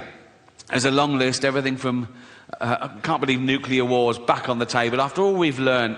But I think maybe the rise of the pandemic where parasites and microbes and bacteria and our antibiotics fail, or maybe those things that happen, but we're sort of evolved through it. Like, we'll find out there's pockets of sort of mutant people around the world that are slightly resistant to radiation and slightly resistant to microbes, and we'll sort of start again. Because we don't really understand the mechanism of human evolution since civilization, because it's never been based on, you know, survival of the fittest, where fittest meant just the biggest, strongest male gets to pass on his genetic material. There's other paradigms, right? Nature is brutal. Sometimes it is the biggest, strongest male that gets the female, and even then, she has a litter. If there's a runt, she goes, fuck it, kill that, eat it, share it out amongst the rest of us. Now, we don't do that in human society. We go the other way. We spend more time and care and attention on the weak and the vulnerable to give them a chance. Like, if you're a father and you've got 2 kids, you've got little Timmy, who's 6, right? You've got Jack, who's 8, and you go to little Timmy, you go, Timmy, what do you want for Christmas? And he goes, motorised wheelchair. Aha. I promised Jane I wouldn't do the voice, and I fucking forgot. It's too late now, isn't it? What do you want for Christmas, Timmy? Motorised wheelchair. Right, well, they start at £2,000, so fucking hell. What do you want, Jack? Just a tennis racket, please, Dad.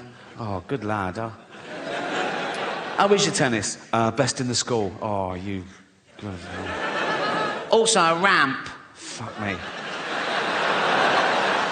What, so now we're doing fucking building work at Christmas, are we? Fuck me. Oh, sorry, Jack, can't afford your tennis racket. We've got to spend all the money on a ramp and a motorised wheelchair for this money-grabbing little fucking... Why do you need a motorised one? No arms. That's fair enough. That is fair enough.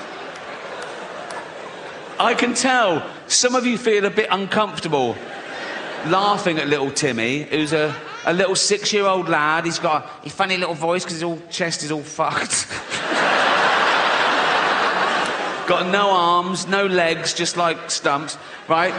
But let me tell you something about Timmy to make you feel better about yourselves. He's a fucking racist. Yes. Horrible little shit, he is. You little fucking bigot.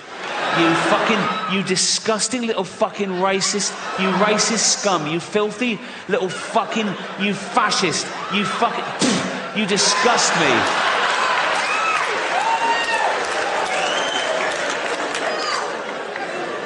Homophobic? Yeah. He's like, they're not like us. Nothing's like you disgusting little fucking, you prejudiced little piece of, you ball of hate, you disgusting little fucking racist homophobe. I wish we'd had a scan. You absolute,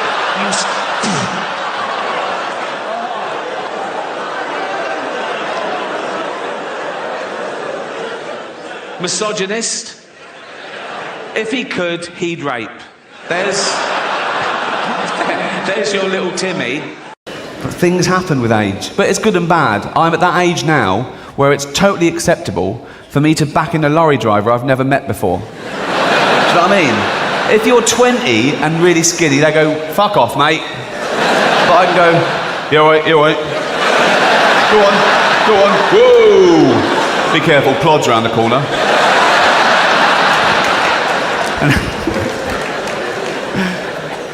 Do you do that? Do you sort of be a bit more working class, a bit tougher with, like, people in boiler suits? All right, mate, yeah. Not too bad, yeah.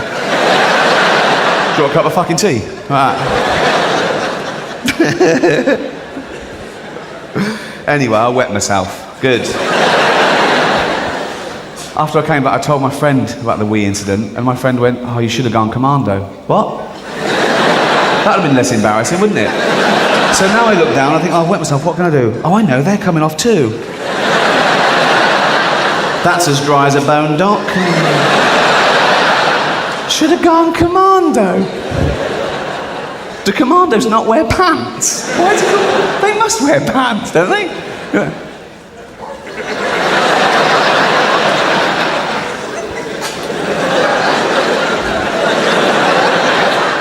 Why aren't you wearing pants?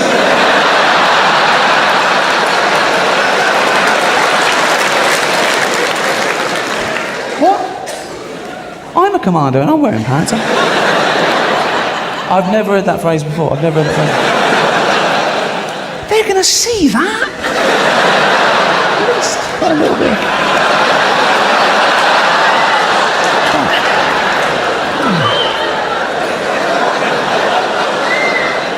Should have gone commando. But I am a little bit overweight myself, and I never worried about it before I was famous, and I'm not vainer now. It's that you read about yourself, and the papers need an adjective. They can't just say, Ricky Gervais, comedian. They say things like, Ricky Gervais, tubby comedian. Why say that? Why? Don't give them clues, let them make their own minds up. One said, rotund comic. Rotund? That's like a giant wombat, I'm not rotund. I've been referred to as a chubby funster. That's a gay porn star, isn't it? It's me, the chubby funster. I was jogging once with my iPod. Yeah, looking good. Paparazzi got me. Full page in the Sun the next day with the headline, iPodge you. Cheeky bastards. Dawn French has had a go at my weight. What? Oh, yeah. Oh, yeah. French and Saunders Christmas special last year. I love French and Saunders. I think they're great. I've liked them for a long time. I think they're really good performers. And I was watching this at home. Sketch comes on.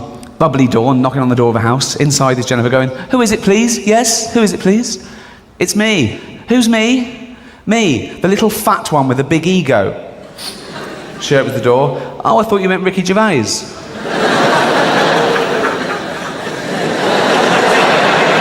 Good gag.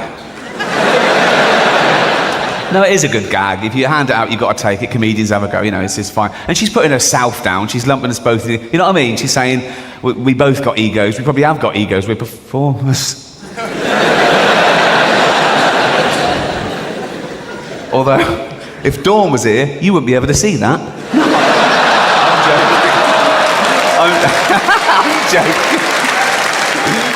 I'm joking. You'd be able to see some of it, wouldn't you?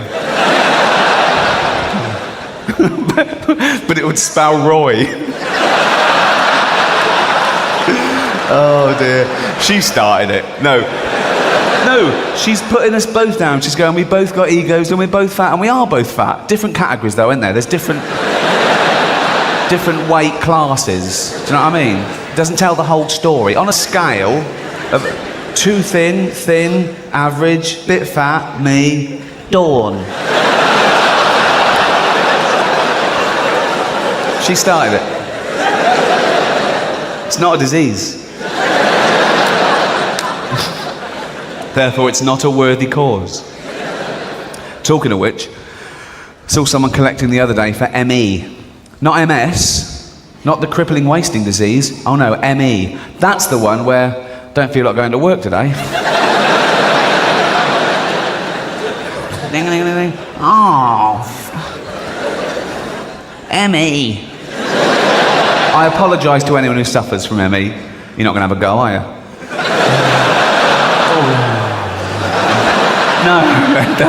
I do apologise because I've since learnt that it is a real disease. I thought it was psychosomatic, but it's physiological, and it's a very misunderstood disease as well, so it's easy to ridicule it. I suppose it's because the symptoms aren't apparent. It's not like losing a limb. They go, we're tired, and we go, well, how do we know that? And it sounds like a mollycoddling society that accepts this new disease that wasn't around 100 years ago. You know, you don't see it in third world countries. You'd never hear a starving African complaining about having ME. Do you know what I mean? Sucky. Walk to the well.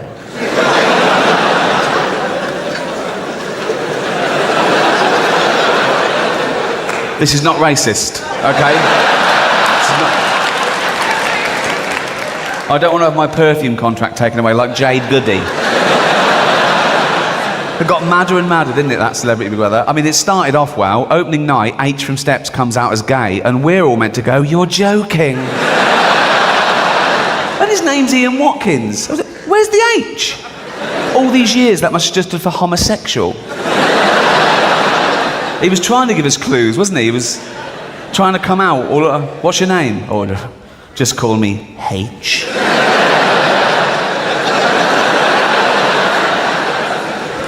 It's not racist. Sucky. What? Delicate stuff, this. One false move and I'm Jim Davidson. It's all right. Relax, I know what I'm doing. It's the accent, isn't it? And I'm not very good at accents either. I'm trying to do Nelson Mandela. So I'll give it a bit of dignity. He's sort of high, isn't he? He says things like, Winnie, what are you burying in the garden?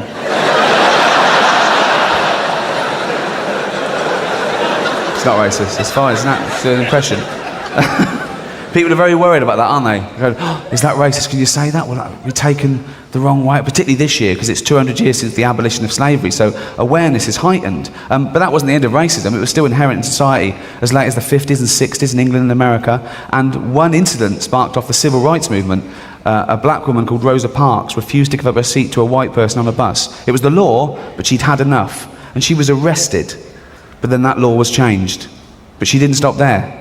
She started sitting in those seats meant for disabled people.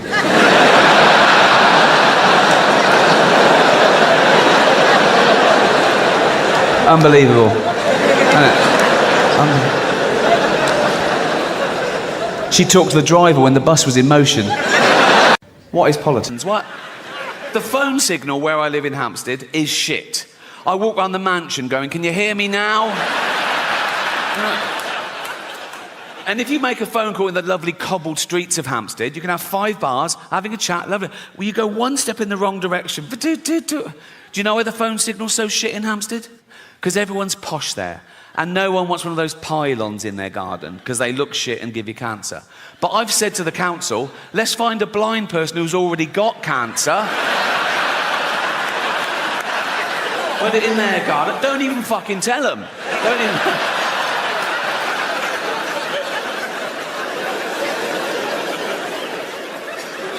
But never mind inanimate objects, people annoy me the most. Oh, I say this once a day as well. I go, there's always someone who fucking ruins it. Do you know? Like, we were on a flight to San Francisco a while ago, me and Jane, right? We took off, right? First class, seatbelt signs, ding, drinks are served, lovely. Then this woman, about 2 rows back, she gets out her laptop, she starts banging out something really important. She's wearing fucking bangles. They're like smashing it's driving me... It sounded like fucking Morris dancing, right? It was driving me... But I know it's not illegal, you know, I can't go over bangle police, so I just have to suffer in silence and hope we crash.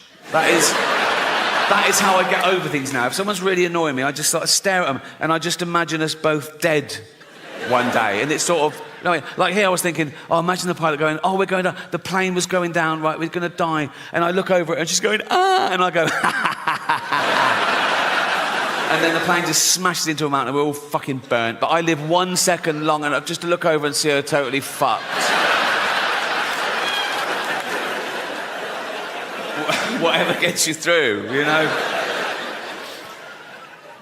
So we got to San Francisco and we went on a little day trip. We went to this place called Sausalito, this lovely little harbour town. We're walking around sightseeing, but about 11 a.m, because of the jet lag, we were starving. We thought, oh, we need lunch. So we found this restaurant that was open at 11 a.m, empty, of course, which is my idea of a perfect restaurant, empty, right? We sat by the window. We were looking out over the bay. There was a sea lion bobbing round, a pelican landed. The waiter brings our food. Then suddenly, in all that peace and perfection, out of the kitchen doors comes a busboy, and he just stands in this empty restaurant, and he goes...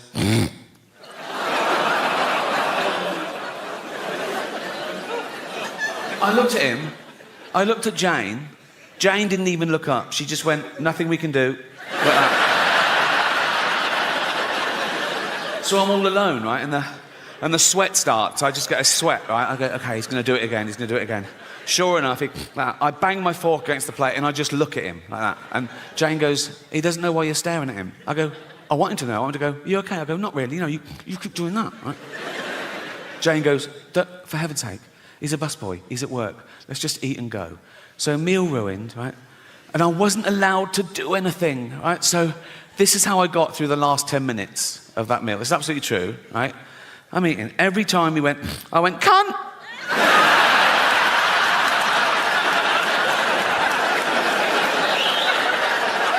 That is what you get. That is what you get. Things which just isn't true. And even if it was, the good thing about free speech is people can say awful things back. It's a really good system, right? And you can't say anything under the laws of free speech. That's a total misconception. There are loads of caveats to free speech, all of which I agree with, actually. You can't incite violence. Good rule. You can't slander people. Good rule. You can't libel people, you know? Fascinating fact about libel law, you can't libel the dead. So I could stand here and say, Gandhi used to take it up the arse. If I wanted. Which I do.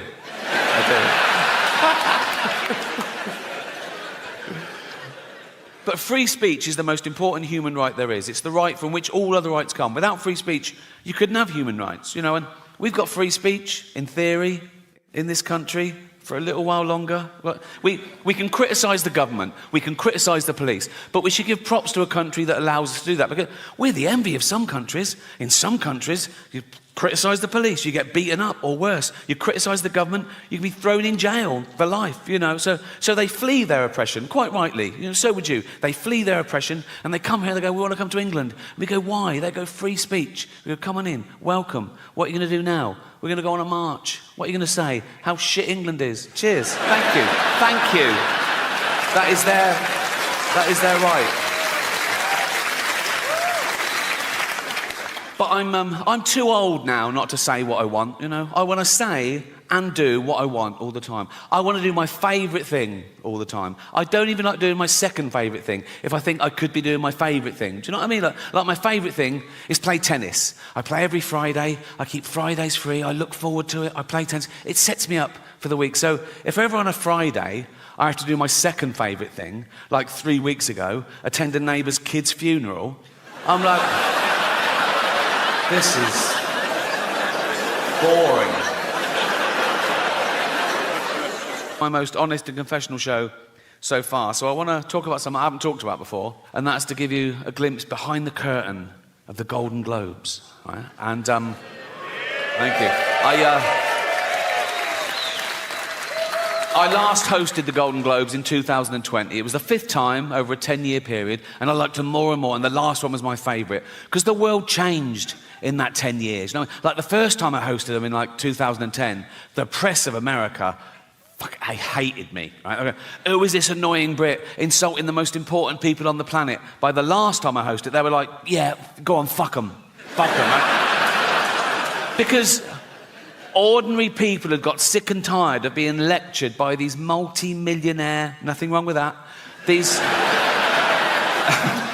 liberal elite entertainers telling them how to vote and how to recycle, when everyone knew they were getting free jet rides to Pedo Island. So it really hit the zeitgeist. But it was always the same deal. Whenever they said, do you want to host? I said, yeah, I'll host. I said, but I'm going to write all my own jokes, which is unheard of, apparently. I said, I'm going to write all my own jokes, and I'm not going to rehearse, so you can't hear the jokes beforehand, you can't cancel any.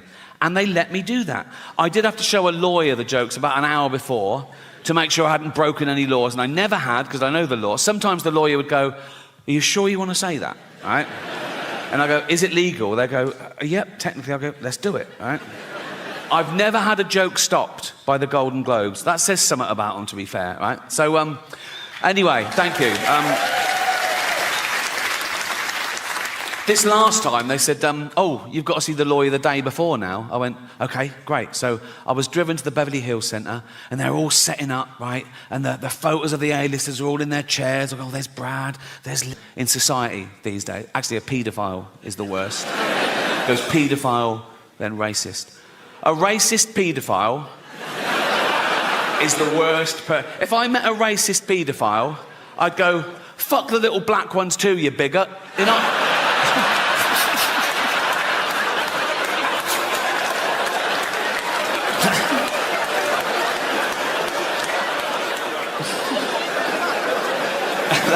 That's fine. It's fine. They won't cancel me for that.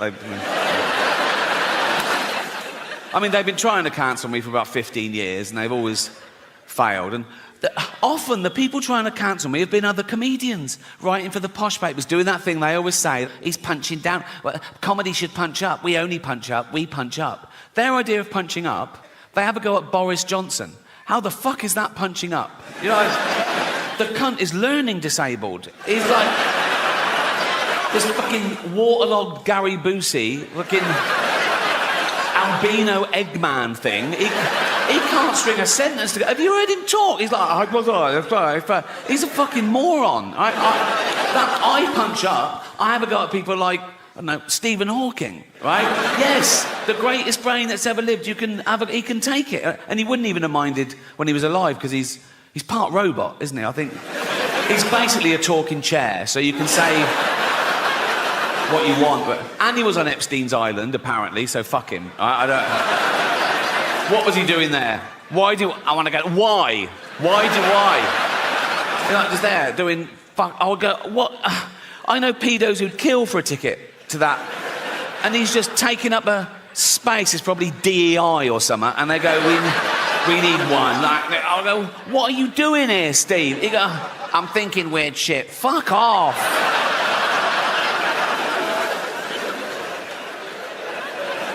That is probably a hate crime. That is. It's a big buzzword at the moment, isn't it? Hate crime. Whatever happens, someone always goes, oh, was it a hate crime? Why? Makes it so much worse. Does it? Why? If I was just walking home tonight and someone randomly jumped me, beat me up, mugged me, stabbed me, threw acid in my face, I wake up in intensive care, beep, beep, beep. I open my eyes through the bandages. There's a policeman. He goes, Miss Gervais? I go, yeah. He goes, we just want to let you know it wasn't a hate crime. I go, oh, thank God for that.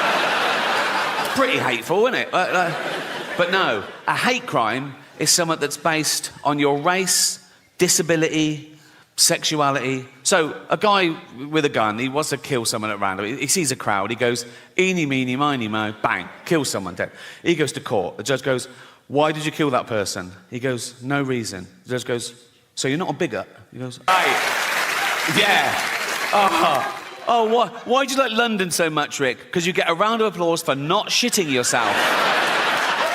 Right. But that's the next phase now. I reckon it's the next 10 years that I will. But as of now, my arsehole has never let me down. Very underrated, the human arsehole. Everyone goes, oh, the human brain, the greatest computer known to man. Oh, the human liver can regenerate itself. Your arsehole is working 24/7. Even when you're asleep, it's like that. You're not coming out. You're not coming out. You're not coming out. Nope. You're not coming out. And you're not coming in.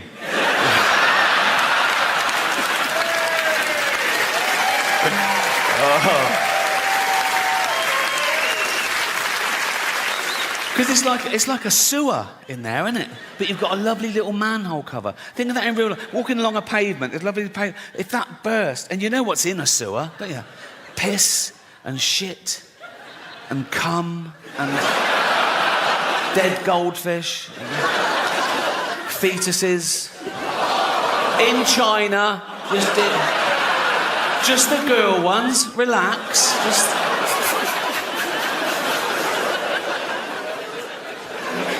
I'm at that age now as well, because I'm in entertainment. People say, oh, you can have a facelift. I go, no. Have you seen facelifts? They're still just that. Like that. You know what I mean? You go to the doctor, and the doctor goes, do you want to look old or Chinese? You know, it's like, nothing wrong with looking Chinese if you're Chinese. If you're not Chinese, it's a bit weird. It's offensive. Why is that allowed? You're not allowed to black up. Why can you do that? Maybe there are terms and conditions to make sure you're never that racist. Like the doctor goes, right, we've done the eyes, but never leave the house in a little lampshade, because...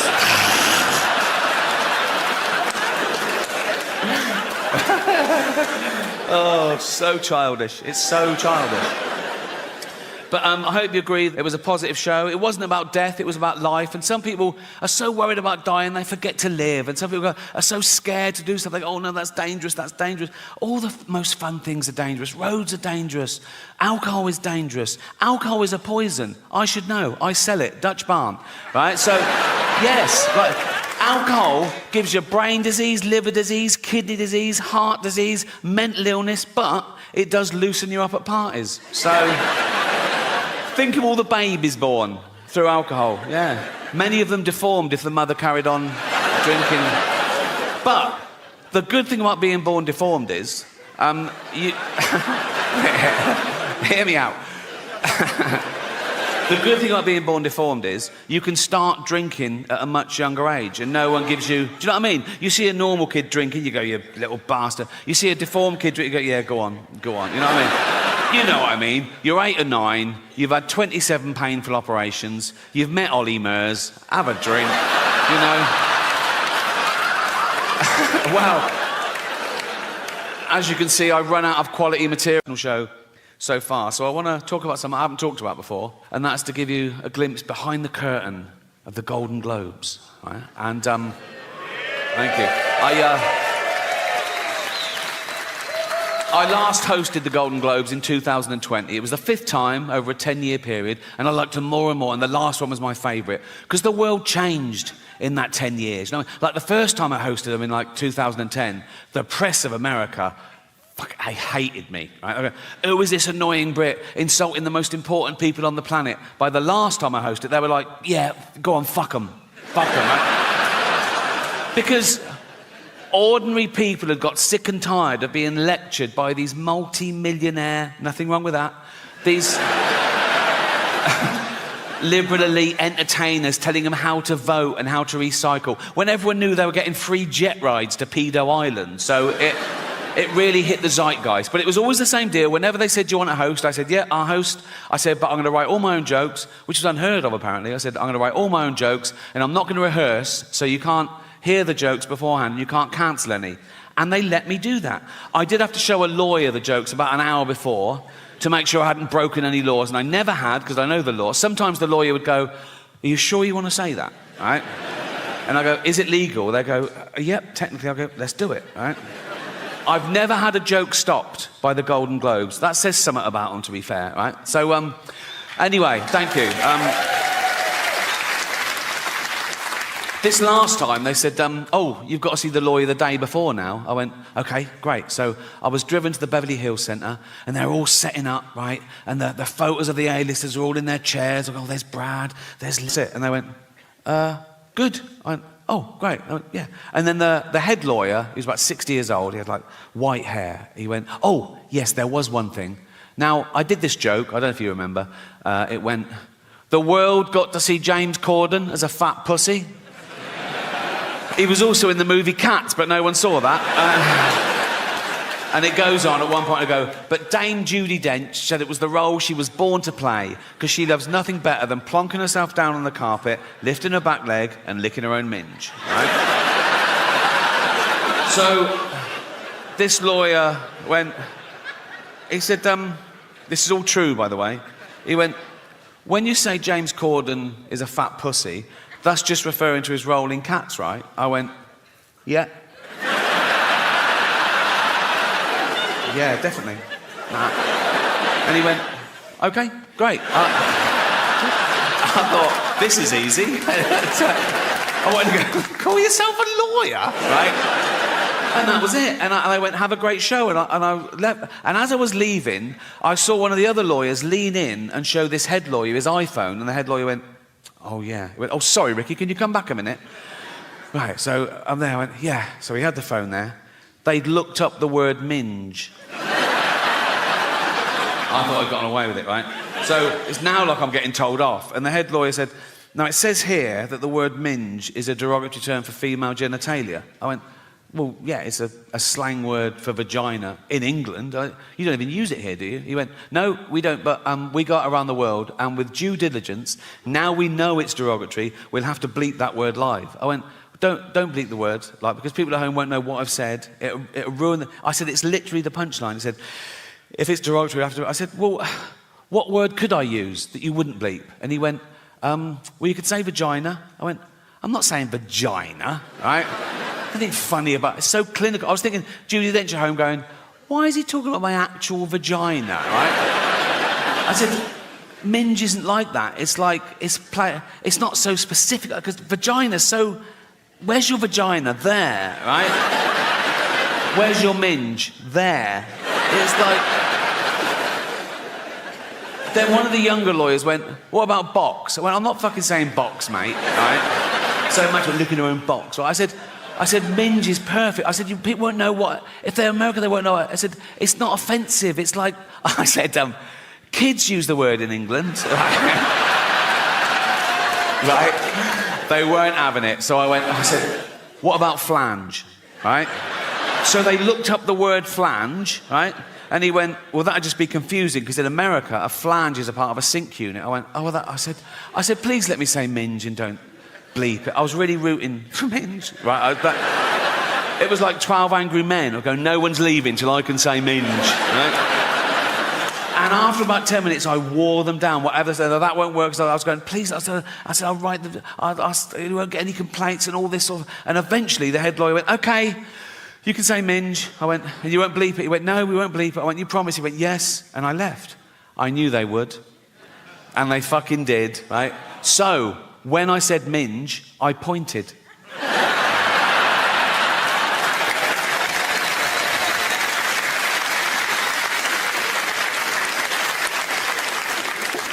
The most frequently asked question I get about the Golden Globes is always, was someone so angry about what you said about them, they came up to you afterwards and want to throw, and I always go, oh God, no. I wouldn't even say if that had happened, because I don't like gossip, to be honest, right?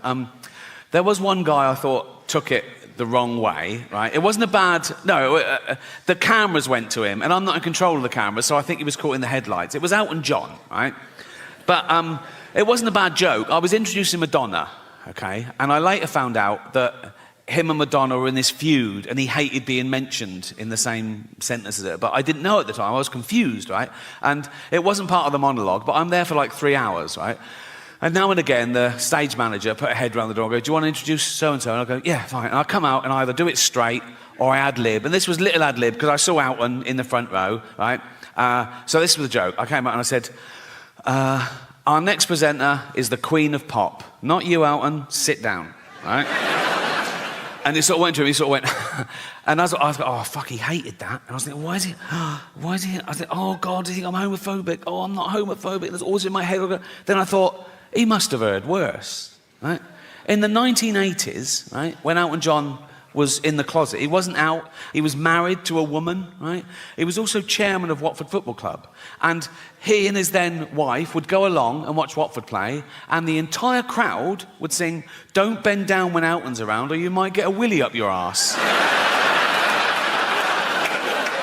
Which puts my little quip into perspective, doesn't it?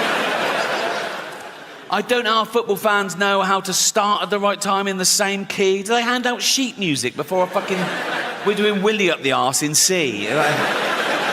Jeff's doing a solo. It's like, and what they usually do, they get a traditional tune so everyone knows it, and they change the lyrics. Some genius changes the lyrics, right, to be as offensive about someone or something or somewhere or whatever, right? So the tune they used to use, I remember it, it was that old Cockney knees up song. My old man said, follow the van and don't dilly-dally on the way. Do you know that one? Remember the term dilly-dally? They use it very creatively in their version, right? So this was their lyric. It was the 80s. It's not politically correct. I apologise.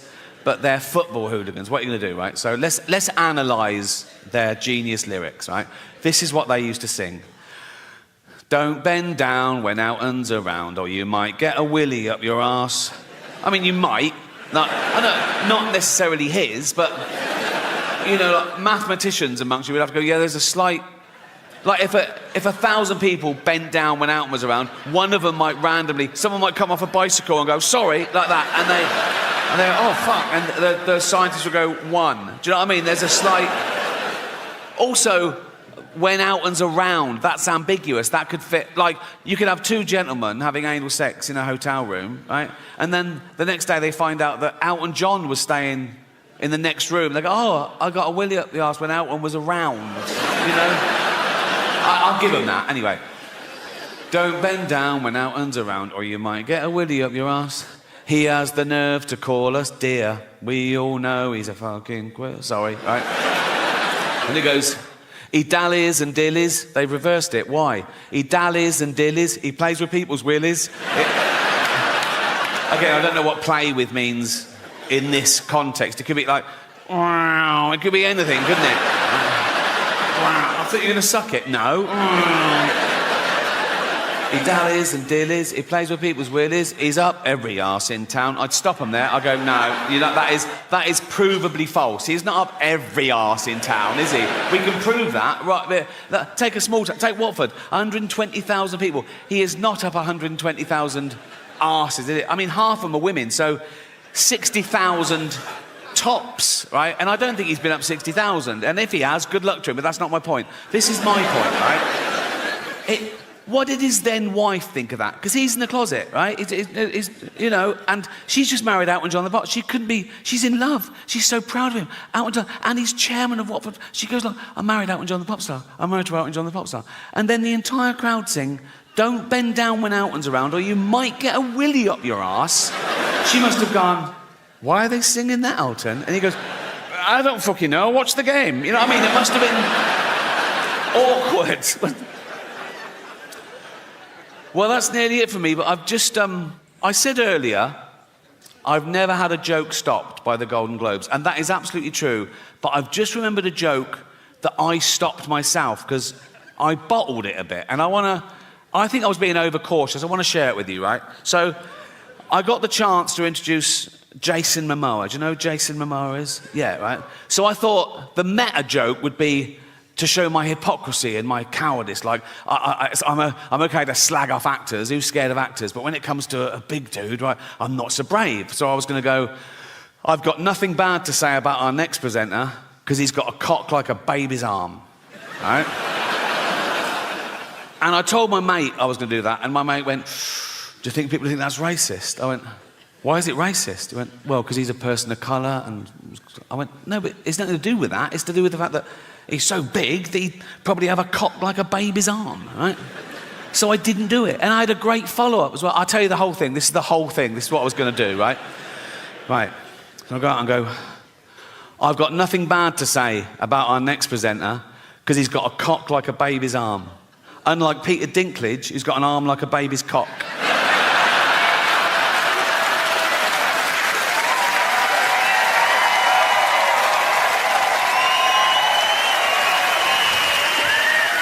I reckon it's the next 10 years that I will. But as of now, my arsehole has never let me down. Very underrated, the human arsehole. Everyone goes, oh, the human brain, the greatest computer known to man. All the human liver can regenerate itself. Your arsehole is working 24/7. Even when you're asleep, it's like that. You're not coming out. You're not coming out. You're not coming out.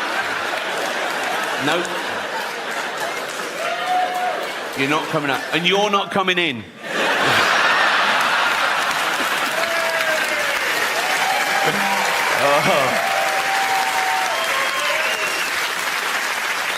Because it's like a sewer in there, isn't it?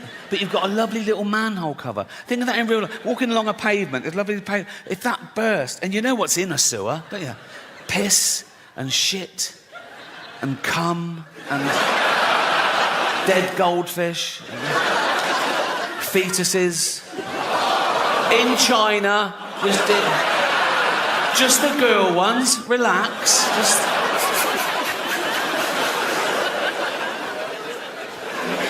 I'm at that age now as well, because I'm in entertainment. People say, oh, you can have a facelift. I go, no. Have you seen facelifts? They're still just that. Like that. You know what I mean? You go to the doctor, and the doctor goes, do you want to look old or Chinese? You know, it's like, nothing wrong with looking Chinese if you're Chinese. If you're not Chinese, it's a bit weird. It's offensive. But why is that allowed? You're not allowed to black up. Why can you do that?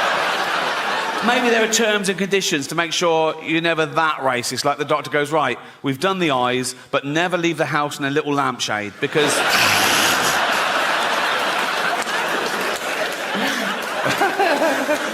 Oh, so childish. It's so childish. But I hope you agree it was a positive show. It wasn't about death, it was about life. And some people are so worried about dying, they forget to live. And some people are so scared to do something. Oh, no, that's dangerous, that's dangerous. All the most fun things are dangerous. Roads are dangerous. Alcohol is dangerous. Alcohol is a poison. I should know. I sell it. Dutch barn. Right? So, yes. Right. Alcohol gives you brain disease, liver disease, kidney disease, heart disease, mental illness, but it does loosen you up at parties. So... Think of all the babies born through alcohol, yeah. Many of them deformed if the mother carried on drinking. But the good thing about being born deformed is, you... Hear me out. The good thing about being born deformed is you can start drinking at a much younger age and no one gives you... Do you know what I mean? You see a normal kid drinking, you go, you little bastard. You see a deformed kid drinking, you go, yeah, go on. You know what I mean? You know what I mean. You're 8 or 9, you've had 27 painful operations, you've met Ollie Murs, have a drink, you know. Well, as you can see, I run out of quality material and asked them if that would be allowed, and they said, no, of course not, right? So when the article came out, the headline was, London Zoo refused Ricky's request to be fed to lions. Like I'm a fucking psychopath. My point is, you can't worry about what happens after you die. Don't live your life, let someone else worry about it. You're dead, you've done your bit, right? I know some people who really are stressed about what happens after they die, some religious people, and they believe in heaven and hell and all that. So now they're getting a bit, oh, have I been good enough? I mean, great, heaven's great, but hell, what if I go to hell? And I go, There's no hell. It's made up to frighten kids. Like, my favourite horror film of all time is still the original Exorcist, right? First time I saw it on VHS, right? I was blown away. I watched it again straight away. I loved it, right? And there's a bit in that that's meant to be the really poignant bit. And I laughed the first time I saw it because it was the idea of the devil being this crass and childish. You know the bit. So the little girl's possessed by the devil and they're doing an exorcism and they're throwing holy water on it. She's hissing, right? They're going, the power of Christ compels you. The power of Christ compels you. And at one point, the devil makes the little girl turn her head round and he makes her say, your mother sucks cocks in hell. Right? And the bloke, she said, he's devastated. He's like, because he's thinking, oh, that's the real devil. So he knows, so it's true, my poor mother sucking cocks in hell, right? If scientists actually found the devil, I was wrong. They found the devil, they tested him, it was peer-reviewed, it won the Nobel Prize for fucking everything, because it'd be the greatest discovery of all time, right?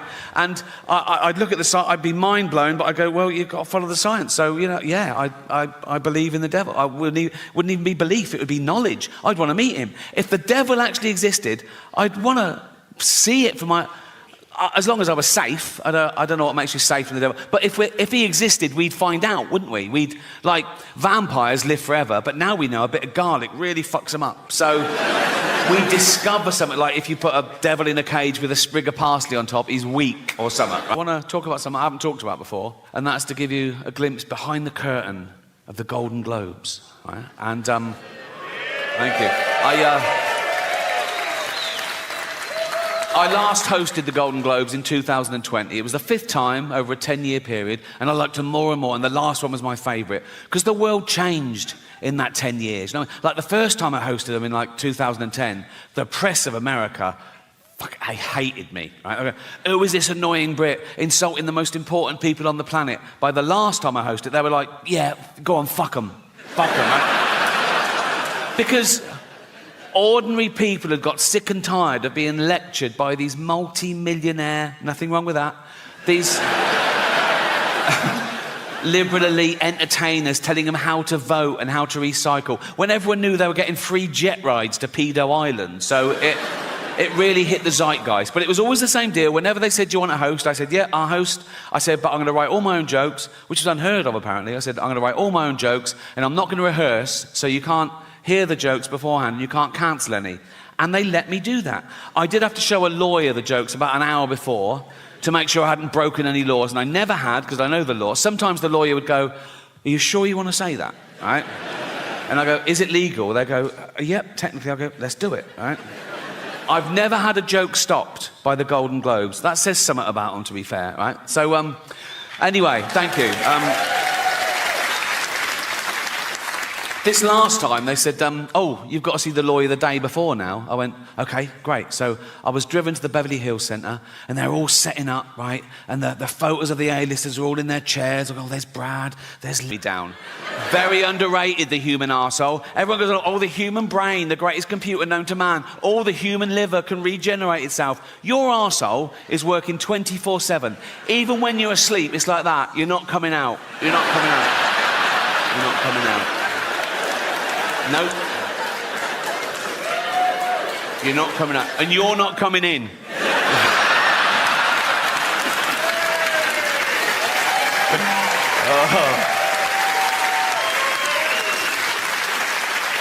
Because it's like a sewer in there, isn't it? But you've got a lovely little manhole cover. Think of that in real life. Walking along a pavement, it's lovely pavement. If that burst, and you know what's in a sewer, don't you?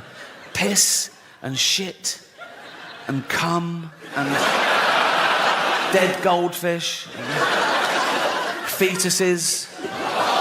In China, just the girl ones. Relax.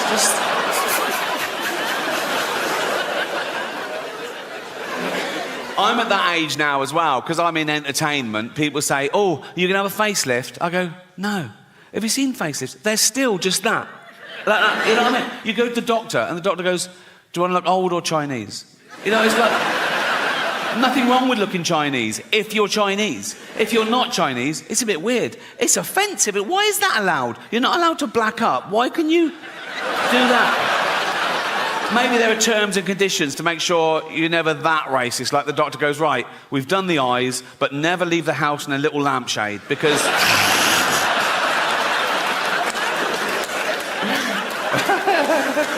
Oh, so childish. It's so childish.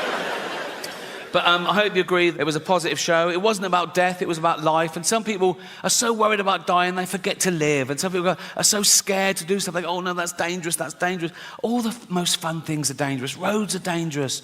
Alcohol is dangerous. Alcohol is a poison. I should know. I sell it. Dutch barn. Right? So, yes, right.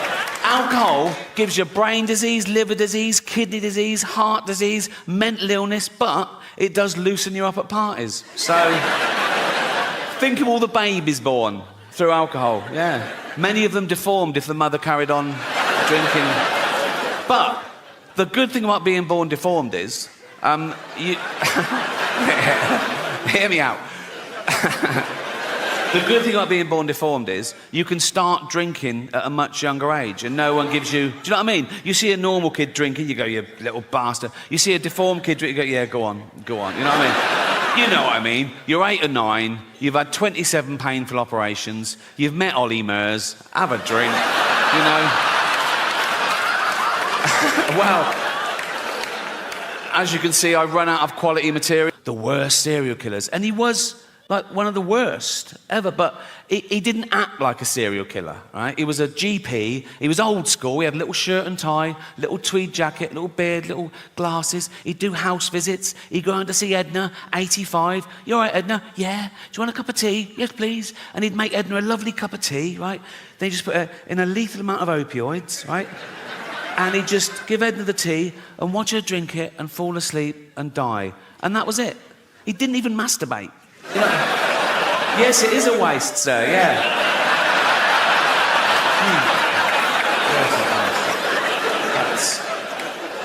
And they reckon he got the idea when he was a little lad, Harold Shipman, little Harold Shipman. He watched his mum dying of lung cancer, being given morphine, and somewhat triggered him. He thought, I'll grow up, become a doctor, and I'll do this. I don't know whether it means that he liked the way the morphine got his mum out of pain. So these were like mercy killings, like, you know, reliving the kindness. Or the opposite, he was jealous of old people who lived longer than his mum should have, so he was punishing them. I don't know, doesn't matter.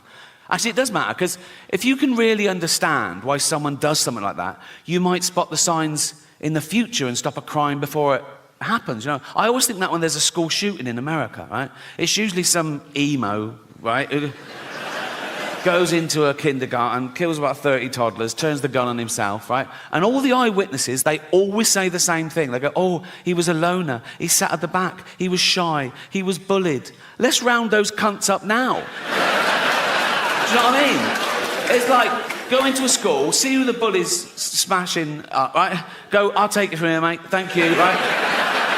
And drag that little dweeb off to Borstal or jail or so. Go to the bully, go and find another one. You know what I mean? He's doing a great job, but we need more. But they're beating up future child killers.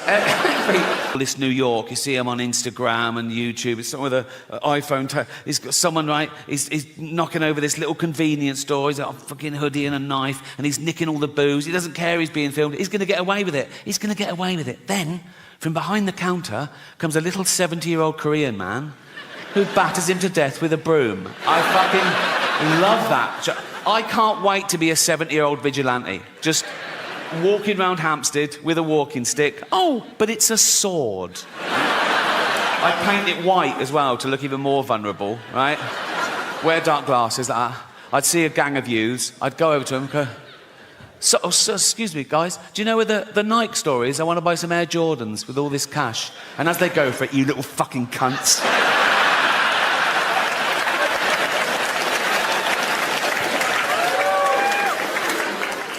But the death penalty is not like that, is it? It's not in self-defense, it's not in the heat of the moment, it's cold justice, you know? Don't matter what you've done, you could have murdered people, you know? You stand trial, they find you guilty, they put you on death row, sometimes for 10, 15 years, which seems unnecessarily cruel, and then they murder you in front of witnesses. And it's from the Bible. An eye for an eye, a tooth for a tooth. The state says you murdered someone, so we're going to murder you. But If you rape and murder someone, you still only just get murdered. That's a loophole, isn't it? That's like, that smacks of misogyny to me. That's like the judge going, the rape was free, but we're going to, you know, just once I want the judge to go, right, you raped and murdered someone, so you're going to be taken from here to a place where you'd be hung by the neck and raped. What, at the same time? Yes, yes. We got loads of volunteers with dildos, right? So he sort of goes down, fuck off, fuck off. Okay, he's dead. Yeah, I know.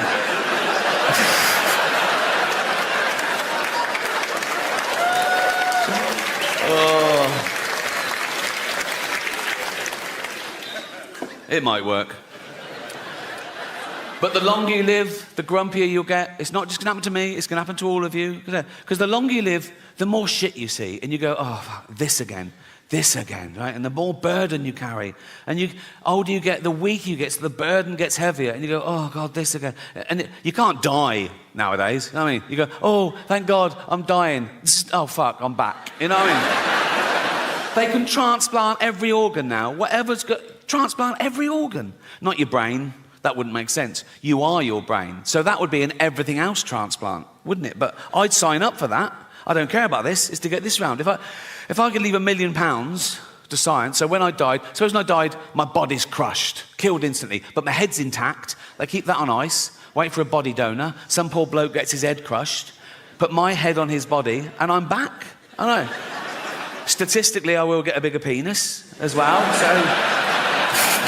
The odds are in my favour there, trust me. I wake up in the future, I see the scar and I go, oh, that's all right. You know what I mean? I go, oh, you've always wanted a big knob? I go, yeah, I've always wanted a big knob. I go, let's have a little bit of me time. So and I start, but then every time I look down, I go, oh, that's not my knob. Do you know what I mean? I go, oh, that's not my knob. Oh, that's not my knob. It's not my hand either, carry on. It's like, you know what I mean?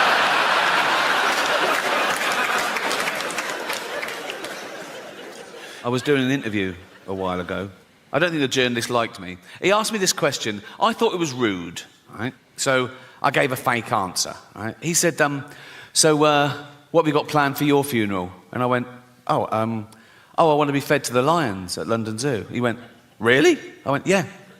I want the zookeeper to take up my big, fat, dead, naked, bloated body in a wheelbarrow, right? Just dump it in the lion's den, doof, like that. Loads of tourists going, is that the bloke from The Office? Like that, right? And then 2 big lions come out and just start eating me. And lions, they start with a soft... Shot a dwarf at 100 metres, yeah? Fucking props, that is... 5 years. In the army, get him in the army. I feel bad about that joke, because I was reading about the tough time dwarves have had through history. Like, in medieval times, they used to torture them and kill them. They used to put them in barrels with spikes and roll them down the hill for a laugh, right? And then in Victorian times, they'd stick them in the circus and make them do dangerous fucking things. And then as late as the 1980s, right, I remember colleges used to have events like dwarf throwing, where they were like darts on a thing, or dwarf bowling. And eventually someone said, what the fuck are we doing? Can we stop making dwarves do shit for our entertainment? And it stopped. And now it's back. Now they're in the Special Olympics. Now they've got, they're going, let's race them. And, let's throw them in the water and see if they can swim. They can. So, it needs a bit of work, that one, doesn't it? I don't know. People don't realise how much goes into one of these tours. My last tour, I did 60 new material nights. Then I did like 25 work in progress shows. Then I did an 85-day arena tour around the world, honing it all the time.